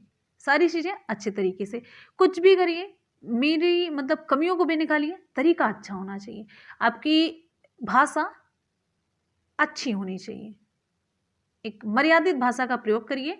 कमेंट सेक्शन में हमारी कमियों को बताइए, अच्छाइयों को अप्रिशिएट करिए, कमियों को बताइए, उसमें हम सुधार करने की पूरी कोशिश करेंगे। आपसे मिल करके ही हम आगे बढ़ना चाहते हैं। ठीक है, तो आराम से एक मर्यादित भाषा का प्रयोग करिए और हमारी कमियों को ओपनली बताइए, उसे हम स्वीकार करने की पूरी कोशिश करेंगे, स्वीकार करेंगे, जहाँ पे सुधार की ज़रूरत होगी सुधार करेंगे। ठीक है, आते हैं अगले क्वेश्चन की तरफ। नेक्स्ट है, उत्तर प्रदेश की कौन सी निम्नलिखित जनजाति दीपावली को शोक के रूप में मनाती है? अब यहां पर हम उत्तर प्रदेश से भी रिलेटेड इंपॉर्टेंट फैक्ट देखेंगे, इंपॉर्टेंट क्वेश्चन कवर करेंगे। ऑप्शन यहां पर हमारा डी सही हो जाता है और बहुत ही इंपॉर्टेंट क्वेश्चन है, मोस्ट इंपॉर्टेंट। जो थारू जनजाति है दीपावली को शोक के रूप में मनाती है, क्यों मनाती है आपको बताते हैं। इस दिन ये अपने पूर्वजों को भेंट आदि प्रदान करते हैं, जिसे रोटी कहा जाता है। सबसे ज्यादा चावल किस राज्य में होता है आपको बताना है। यहाँ पे सबसे ज्यादा चावल किस राज्य में होता है? पश्चिम बंगाल, पंजाब, केरल, गुजरात। विकल्प यहाँ पे आपका सही हो जाता है ए, मेनली भारत में पूछा जा रहा है। भारत में सबसे ज्यादा चावल का उत्पादन कहां पर होता है? पश्चिम बंगाल में। दूसरे नंबर पर कौन सा राज्य है आपको कमेंट सेक्शन में बताना, ये बहुत ही इंपॉर्टेंट क्वेश्चन है। तो दूसरे नंबर पे कौन सा राज्य है चावल के उत्पादन में, आपको बताना है। चाहे जहां से बुक से खोजिए, गूगल करिए, चाहे जैसे भी, लेकिन आपको रिप्लाई जरूर करना है। आप एक क्वेश्चन खोजेंगे, आपको 2-3 क्वेश्चन जरूर मिलेगा एक्स्ट्रा, और आपका इस तरीके से क्वेश्चन भी तैयार होता रहेगा। क्लियर है? तो ये आपका काम है, HW है, होमवर्क है, और आप लोग ईमानदारी से जितने भी क्वेश्चन पूछे आप लोग जरूर रिप्लाई किया करिए। अगले क्वेश्चन पे हम चलते हैं। कपास की खेती के लिए किस प्रकार की मिट्टी चाहिए? कपास की खेती के लिए किस प्रकार की मिट्टी चाहिए आपको बताना है। यहाँ पे बांगर, खादर, विकल्प यहाँ पे आपका कौन सा सही होगा आपको बताना है। वेरी गुड, विकल्प यहाँ पे आपका सही हो जाता है डी, रेगुर मिट्टी। कपास की खेती के लिए काली मिट्टी सबसे उपयुक्त होती है। आप सभी को मैंने अभी बताया कौन सी मिट्टी? काली मिट्टी, ब्लैक सॉइल। काली मिट्टी को ही स्थानीय भाषा में रेगुर या रेगुड़ मिट्टी के नाम से भी जानते हैं। ठीक है, इस मिट्टी का सर्वाधिक विस्तार महाराष्ट्र और गुजरात में है। अगले क्वेश्चन पे चलेंगे। जितने इंपॉर्टेंट फैक्ट थे, जितने इंपॉर्टेंट क्वेश्चन अभी तक इससे पूछे गए सब हम आपको बताते चलते हैं। ठीक है, अगला क्वेश्चन आप सभी के लिए, आप सभी की स्क्रीन पे यहां पे देखिए। कपास उगाने के लिए निम्नलिखित में से कौन सी मिट्टी उपयुक्त है आपको बताना है। यहाँ पे रेतीली मिट्टी, चिकनी, काली, दोमट। विकल्प यहाँ पे आपका कौन सा सही होगा? वेरी गुड, यहां पे विकल्प हमारा सही हो जाता है सी, काली मिट्टी। कपास उगाने के लिए काली मिट्टी उपयुक्त है। नेक्स्ट क्वेश्चन आप सभी की स्क्रीन पे। महाराष्ट्र में सर्वाधिक मात्रा में पाई जाने वाली उपलब्ध मृदा का प्रकार कौन सा है आपको बताना है। यहाँ पे महाराष्ट्र में सर्वाधिक मात्रा में पाई जाने वाली उपलब्ध मृदा का प्रकार कौन सा है? 4 विकल्प आप सभी के सामने है, तो जल्दी जल्दी से आप लोग ऑप्शन चूज करिए। वेरी गुड, जलोढ़ मिट्टी, काली मिट्टी, लाल मिट्टी, मरुस्थली मिट्टी। आपको बताना है यहाँ पे विकल्प आपका यहाँ पे कौन सा सही हो जाता है। विकल्प यहाँ पे आपका सही हो जाता है बी, काली मिट्टी। कौन सी मिट्टी? काली मिट्टी। महाराष्ट्र में काली मिट्टी सर्वाधिक मात्रा में पाई जाती है। काली मिट्टी को और किस नाम से जानते हैं? रेगुर मिट्टी। किस नाम से? रेगुर मिट्टी के नाम से भी इसे जाना जाता है। और एक बहुत ही इंपॉर्टेंट क्वेश्चन, यानी कि मोस्ट इंपॉर्टेंट क्वेश्चन यहां से पूछा जाता है। कौन सा क्वेश्चन है? पूछा जाता है कपास की खेती के लिए सर्वाधिक उपयुक्त मृदा कौन सी है? तो विकल्प आपका सही हो जाएगा बी, ये काली मिट्टी। ठीक, इसका निर्माण जो बेसाल्ट चट्टानें होती हैं उसके टूटने फूटने से होता है। इससे रिलेटेड आपके जितने भी इंपॉर्टेंट क्वेश्चन एग्जाम में पूछे जाते हैं, सभी मैंने यहाँ पे बता दिया। चलते हैं अगले क्वेश्चन की तरफ। अगला क्वेश्चन आप सभी की स्क्रीन पे यहाँ पे देखिए, भारत में गुलाब का बड़े पैमाने पर उत्पादन कहाँ होता है? आपको बताना है गुलाब का बड़े पैमाने पर उत्पादन किस जगह पे होता है। 4 विकल्प आप सभी के सामने, कश्मीर के अनंतनाग में, दिल्ली के आसपास, या अजमेर की पुष्कर घाटी में, या उपर्युक्त सभी। विकल्प यहाँ पे आपका सही हो जाता है सी, अजमेर की पुष्कर घाटी में गुलाब का बड़े पैमाने पर उत्पादन होता है। अगला हमारा क्वेश्चन आप सभी की स्क्रीन पे यहाँ क्वेश्चन है, टीक बहुत ज्यादा मात्रा में कहां पर पैदा होता है? टीक वुड को सागौन भी कहते हैं, ये जानते रहिए आप। ये बहुत ही महंगी इमारती लकड़ी है, बहुमूल्य इमारती लकड़ी है। ये कहां पर पैदा होती है? हिमालय, पश्चिमी घाट, मध्य भारत, असम और मेघालय। चारों में से यहाँ पे हमारा विकल्प कौन सा सही होगा? आपको जल्दी से रिप्लाई करना है। तो विकल्प यहाँ पे आपका सही हो जाता है सी, मध्य भारत। ये छत्तीसगढ़ और मध्य प्रदेश में इसका उत्पादन होता है। अच्छा, इसके बारे में कुछ इंपॉर्टेंट क्वेश्चन जानते चलते हैं, जिससे एग्जाम में क्वेश्चन पूछा गया, जहां से एग्जाम में क्वेश्चन पूछा गया। ये द्विबीजपत्री पौधा है, द्विबीजपत्री पौधा है। इसके बीज में 2 पत्र होते हैं, यानी कि जब आप बीज तोड़ करके देखेंगे इसमें 2 दाने इस तरीके से दिखते हैं। जैसे आप चने में देखिए इस तरीके से, मटर आप तोड़ते हैं तो उसमें 2 कॉटिलेडन आपको दिखते हैं, ठीक है, इस तरीके से ना। वो द्विबीजपत्री पौधा, जनरली जानने के लिए ये समझते रहिए। और एक इम्पॉर्टेंट पॉइंट इसके बारे में ये जानिए, जो सागौन है वो हमेशा वर्ष भर हरा भरा रहने वाला पौधा है, ठीक है। और ये 80 से लेकर के 100 फुट तक लंबा होता है। और इसका जो वृक्ष होता है काष्ठी होता है, मजबूत काठ जैसा होता है। और इसकी लकड़ी की खासियत है, हल्की है, मजबूत और बहुत समय तक चलने वाली है, इसीलिए ये बहुत ही महंगी बिकती है। और एक इम्पॉर्टेंट पॉइंट, इसका जो वानस्पतिक नाम है, बोटैनिकल नेम है सागौन या टीकवुड का, क्या है? टेक्टोना ग्रैंडिस है, ठीक। अगले क्वेश्चन पे हम चलते हैं। नेक्स्ट हमारा क्वेश्चन आप सभी के लिए, नारियल के अधिकतम पेड़ होने वाला जिला कौन सा है? कौन सा जिला है जहां पर नारियल का पेड़ बहुत ज्यादा पाया जाता है? आपको बताना है। चारों विकल्प में से यहां पे हमारा ऑप्शन कौन सा सही होगा? तो यहां पे आपका ऑप्शन सही हो जाता है दक्षिण कन्नड़, ठीक है। नारियल का अधिकतम पेड़ किस जिले में होता है? विकल्प आपका यहां पे सही हो जाता है दक्षिण कन्नड़। क्वेश्चन है, सिंह, जिराफ, बाइसन, ये सभी जानवर फिल इन द ब्लैंक में पाए जाते हैं, किस में पाए जाते हैं? विकल्प आप सभी के सामने, आप लोग जल्दी से ऑप्शन चूज करिए। पर्णपाती वन, घास स्थल, मरुभूमि, शंख वृक्षीय वन। विकल्प यहाँ पे आपका सही हो जाता है बी, घास स्थल में पाए जाते हैं। सिंह, जिराफ, बाइसन, ये सभी जानवर कहाँ पे पाए जाते हैं? घास स्थल में पाए जाते हैं। अगले क्वेश्चन पे चलते हैं। क्वेश्चन पूछा गया है, ऊंट कहाँ पर पाया जाता है? मरुस्थल में, या ऑप्शन में आपका मरुभूमि दिया होता है, तो आप मरुभूमि पे टिक करेंगे। अगले क्वेश्चन पे हम चलते हैं। नेक्स्ट हमारा क्वेश्चन है, झूम है। ये क्वेश्चन खूब पूछा जाता है, झूम है। आसान सा क्वेश्चन, आपको कई बार करवाया गया है, तो आप लोग जल्दी से रिप्लाई करेंगे। जितने भी स्टूडेंट चैनल पे जुड़ चुके हैं, तो सभी लोग एक बार चैनल को सब्सक्राइब करके बेल आइकन को प्रेस कर लीजिएगा और सभी नोटिफिकेशन को ऑन रखना है, जिससे कि जब भी मैं वीडियोस अपलोड करूं, कोई भी अपडेट दूं, आप सभी तक नोटिफिकेशन जरूर पहुंचे, ठीक है। चलिए रिप्लाई कीजिए, झूम है क्या है? चारों विकल्प में से यहाँ पे हमारा ऑप्शन सही हो जाता है डी, कृषि का एक तरीका है। झूम कृषि का एक तरीका है। ये आदिवासियों द्वारा पर्वतीय इलाकों में, किस इलाके में? ध्यान रखना है, पर्वतीय इलाके में, पर्वतीय इलाकों में जंगल को काट कर, जला करके जमीन तैयार कर फसल वहां पर उगाई जाती है। फिर कुछ वर्ष के बाद जमीन की जब उर्वरा शक्ति खत्म हो जाती है, तब उस स्थान को छोड़ करके आगे के जंगलों में इस तरीके से ये खेती की जाती है।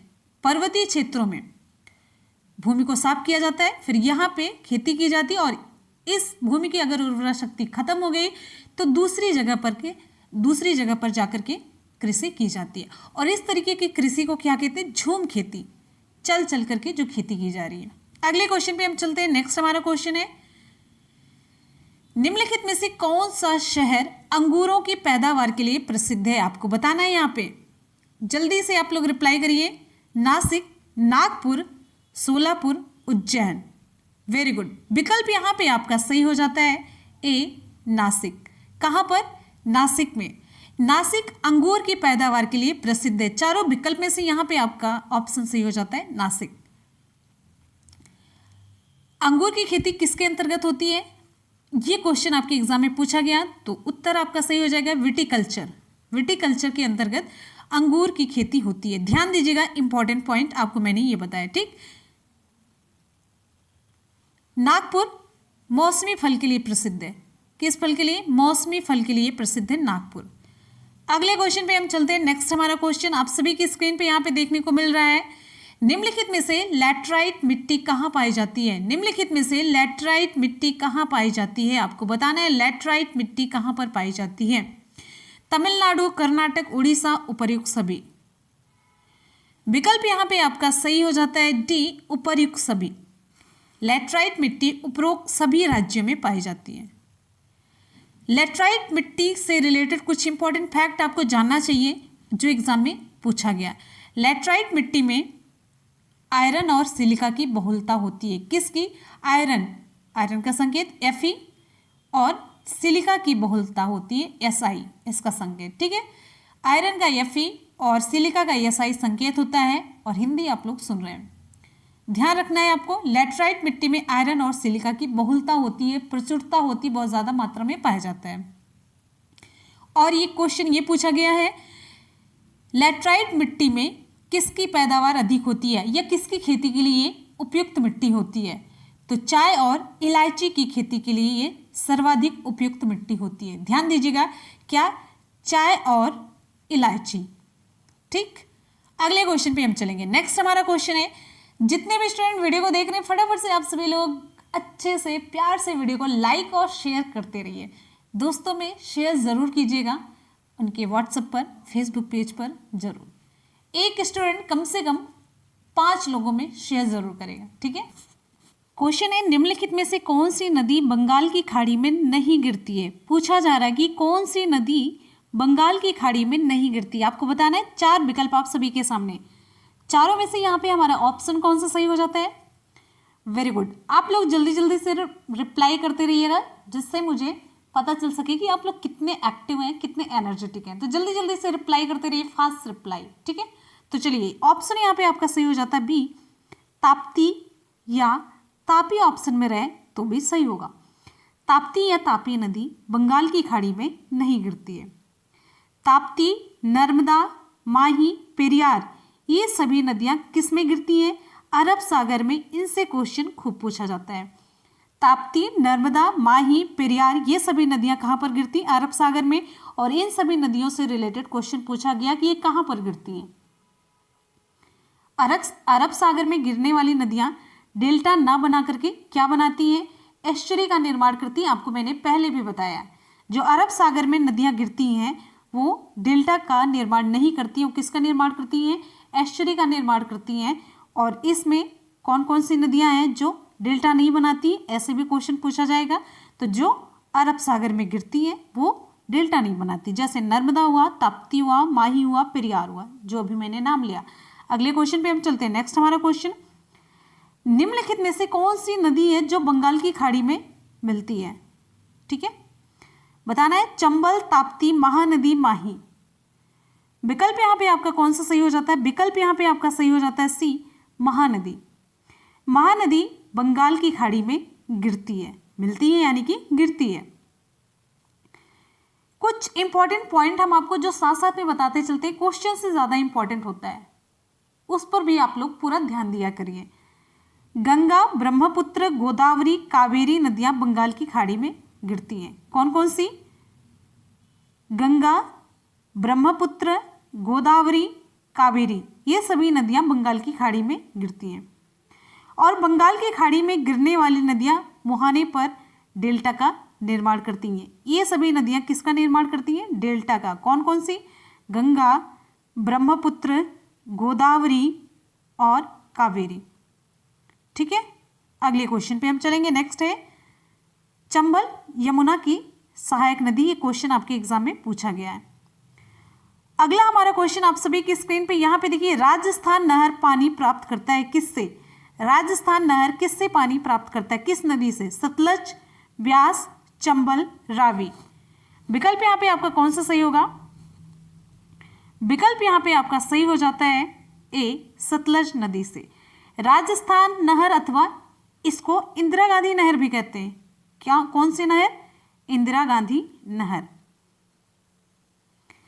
राजस्थान अथवा इंदिरा गांधी नहर, ये नहर है सतलज और ब्यास नदी के संगम पर निर्मित हरिके बैराज से निकाली गई है। ये जानते रहिए, क्लियर है? ये विश्व की सबसे बड़ी नहर योजना है, ये भी जानते रहिए। अगले क्वेश्चन पे हम चलेंगे। नेक्स्ट हमारा क्वेश्चन है, राजस्थान नहर का नया नाम क्या है? राजस्थान नहर का नया नाम क्या है? विकल्प आप सभी के सामने है। चारों में से यहाँ पे हमारा विकल्प कौन सा सही होगा? वेरी गुड, अभी जैसे आपको मैंने बताया उससे पता चल गया होगा, इंदिरा गांधी नहर। राजस्थान नहर का नया नाम क्या है? इंदिरा गांधी नहर।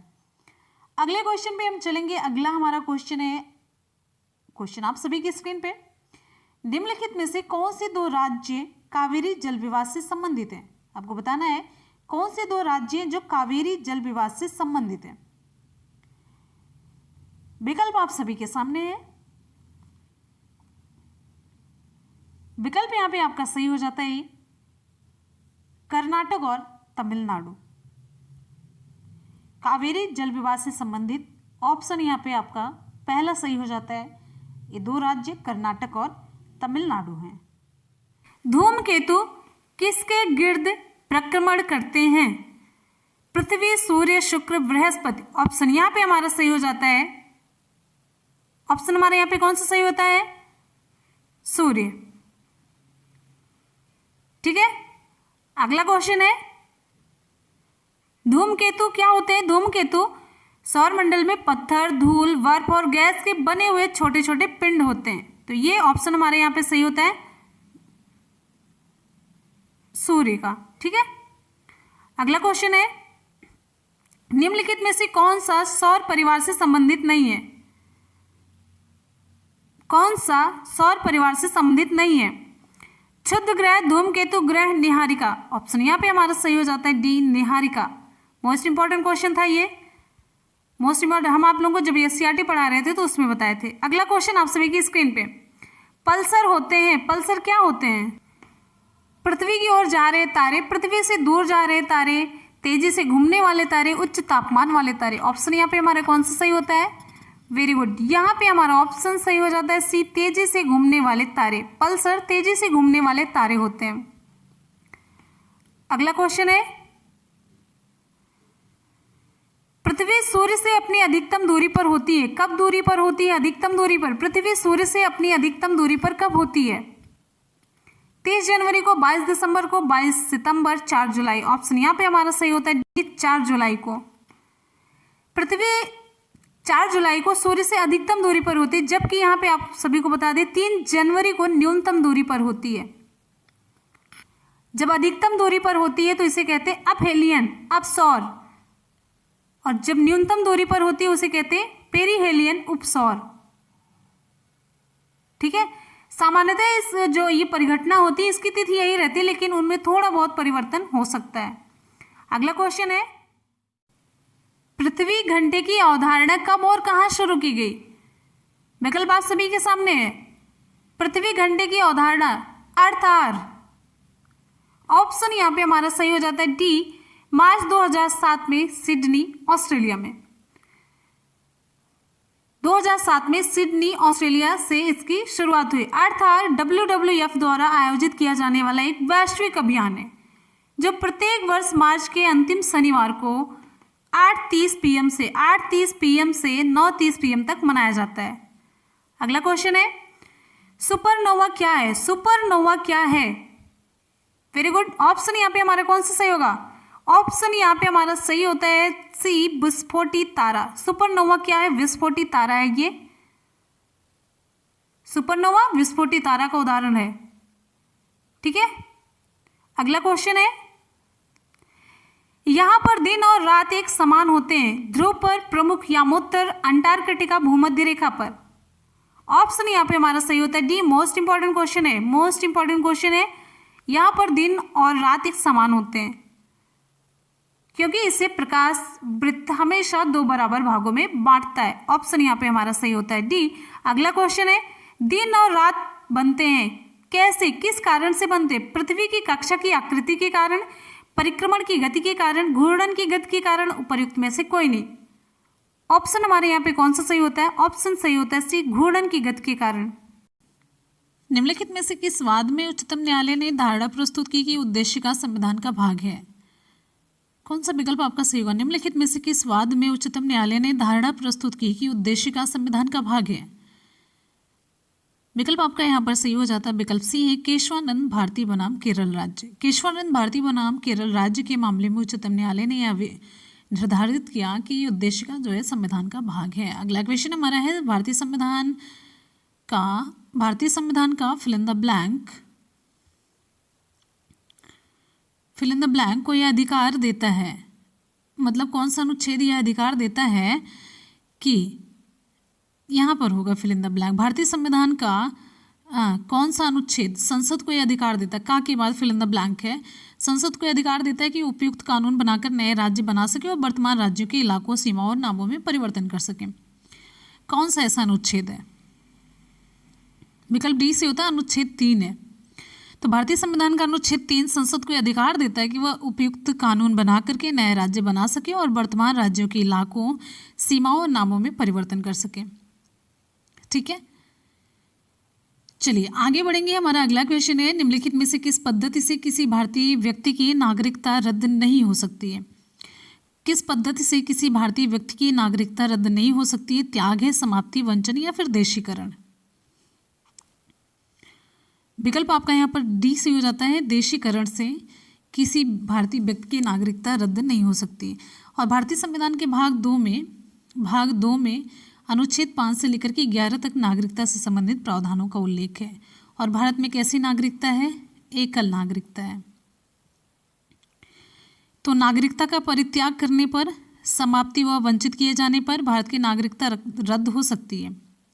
देशीकरण नागरिकता के अर्जन के लिए होता है। अगला क्वेश्चन हमारा, मौलिक अधिकार कभी भी निलंबित नहीं किया जा सकता, प्रधानमंत्री के निर्देशों से निलंबित हो सकता है या राष्ट्रपति की इच्छा पर निलंबित होता है या आपातकालीन स्थिति में निलंबित किया जाता है? विकल्प यहाँ पर आपका डी सी होता है, आपातकालीन स्थिति में निलंबित किया जाता है। मौलिक अधिकार जो है ये नैसर्गिक अधिकार है जो राज्य के विरुद्ध एक गारंटी के रूप में है और इन्हें केवल आपातकालीन स्थिति में ही निलंबित किया जा सकता है। नेक्स्ट क्वेश्चन हमारा, भारतीय संविधान में किस अनुच्छेद के अंतर्गत नागरिकों को मौलिक अधिकार प्रदान किए गए हैं? विकल्प बी, अनुच्छेद 12 से लेकर के 15 तक है। भारतीय संविधान के भाग 3 में अनुच्छेद 12 से लेकर के 35 तक मौलिक अधिकारों का वर्णन किया गया है और वर्तमान में कुल मौलिक अधिकार कितने हैं? 6 मौलिक अधिकार हैं, पहले 7 थे, एक हटा दिया गया है। किसको हटाया गया है? संपत्ति के अधिकार को। क्वेश्चन है, किस मौलिक अधिकार का लक्ष्य है सामाजिक विभेद उन्मूलन करना? किस मौलिक अधिकार का लक्ष्य है सामाजिक विभेद उन्मूलन करना? विकल्प आपका डी से होता है, समानता का अधिकार। भारतीय संविधान का अनुच्छेद 14 से 18 ये कहता है कि समानता के अधिकार के बारे में 14 से 18 समानता के अधिकार के बारे में बताता है और समानता के मौलिक अधिकार का मतलब जो उद्देश्य होता है सामाजिक विभेद का उन्मूलन करना होता है, समानता देना होता है। आगे बढ़ेंगे अगले क्वेश्चन की तरफ। नेक्स्ट है, मौलिक अधिकारों के अंतर्गत कौन सा अनुच्छेद बच्चों के शोषण से संबंधित है? विकल्प आपका डी सी होता है, अनुच्छेद 24 है। अनुच्छेद 24 है, ये बच्चों के शोषण से संबंधित है। 24 ये संविधान का जो 24 है, 14 वर्ष से कम आयु के किसी बालक को किसी कारखाने या खान में काम करने के लिए नियोजित नहीं किया जाएगा, ये कहता है। और ये मतलब शोषण से संबंधित 24 है। 17 जो है आपको कई बार बताया जा चुका है, अस्पृश्यता का अंत है। 18 उपाधियों का अंत है। 23 जो है मानव दुर्व्यापार और बालाश्रम का प्रतिषेध करता है। ठीक है, तो फ्रेंड्स, यहाँ पर आज की हमारी क्लास कंप्लीट होती है। आपको कैसी लगी? हमेशा की तरह अपना फीडबैक ज़रूर दीजिएगा और ज़्यादा से ज़्यादा वीडियो को लाइक शेयर करना बिल्कुल भी ना भूलिए। यहाँ पर आज का सवाल है, किस वर्ष में शब्द समाजवाद, धर्मनिरपेक्षता और अखंडता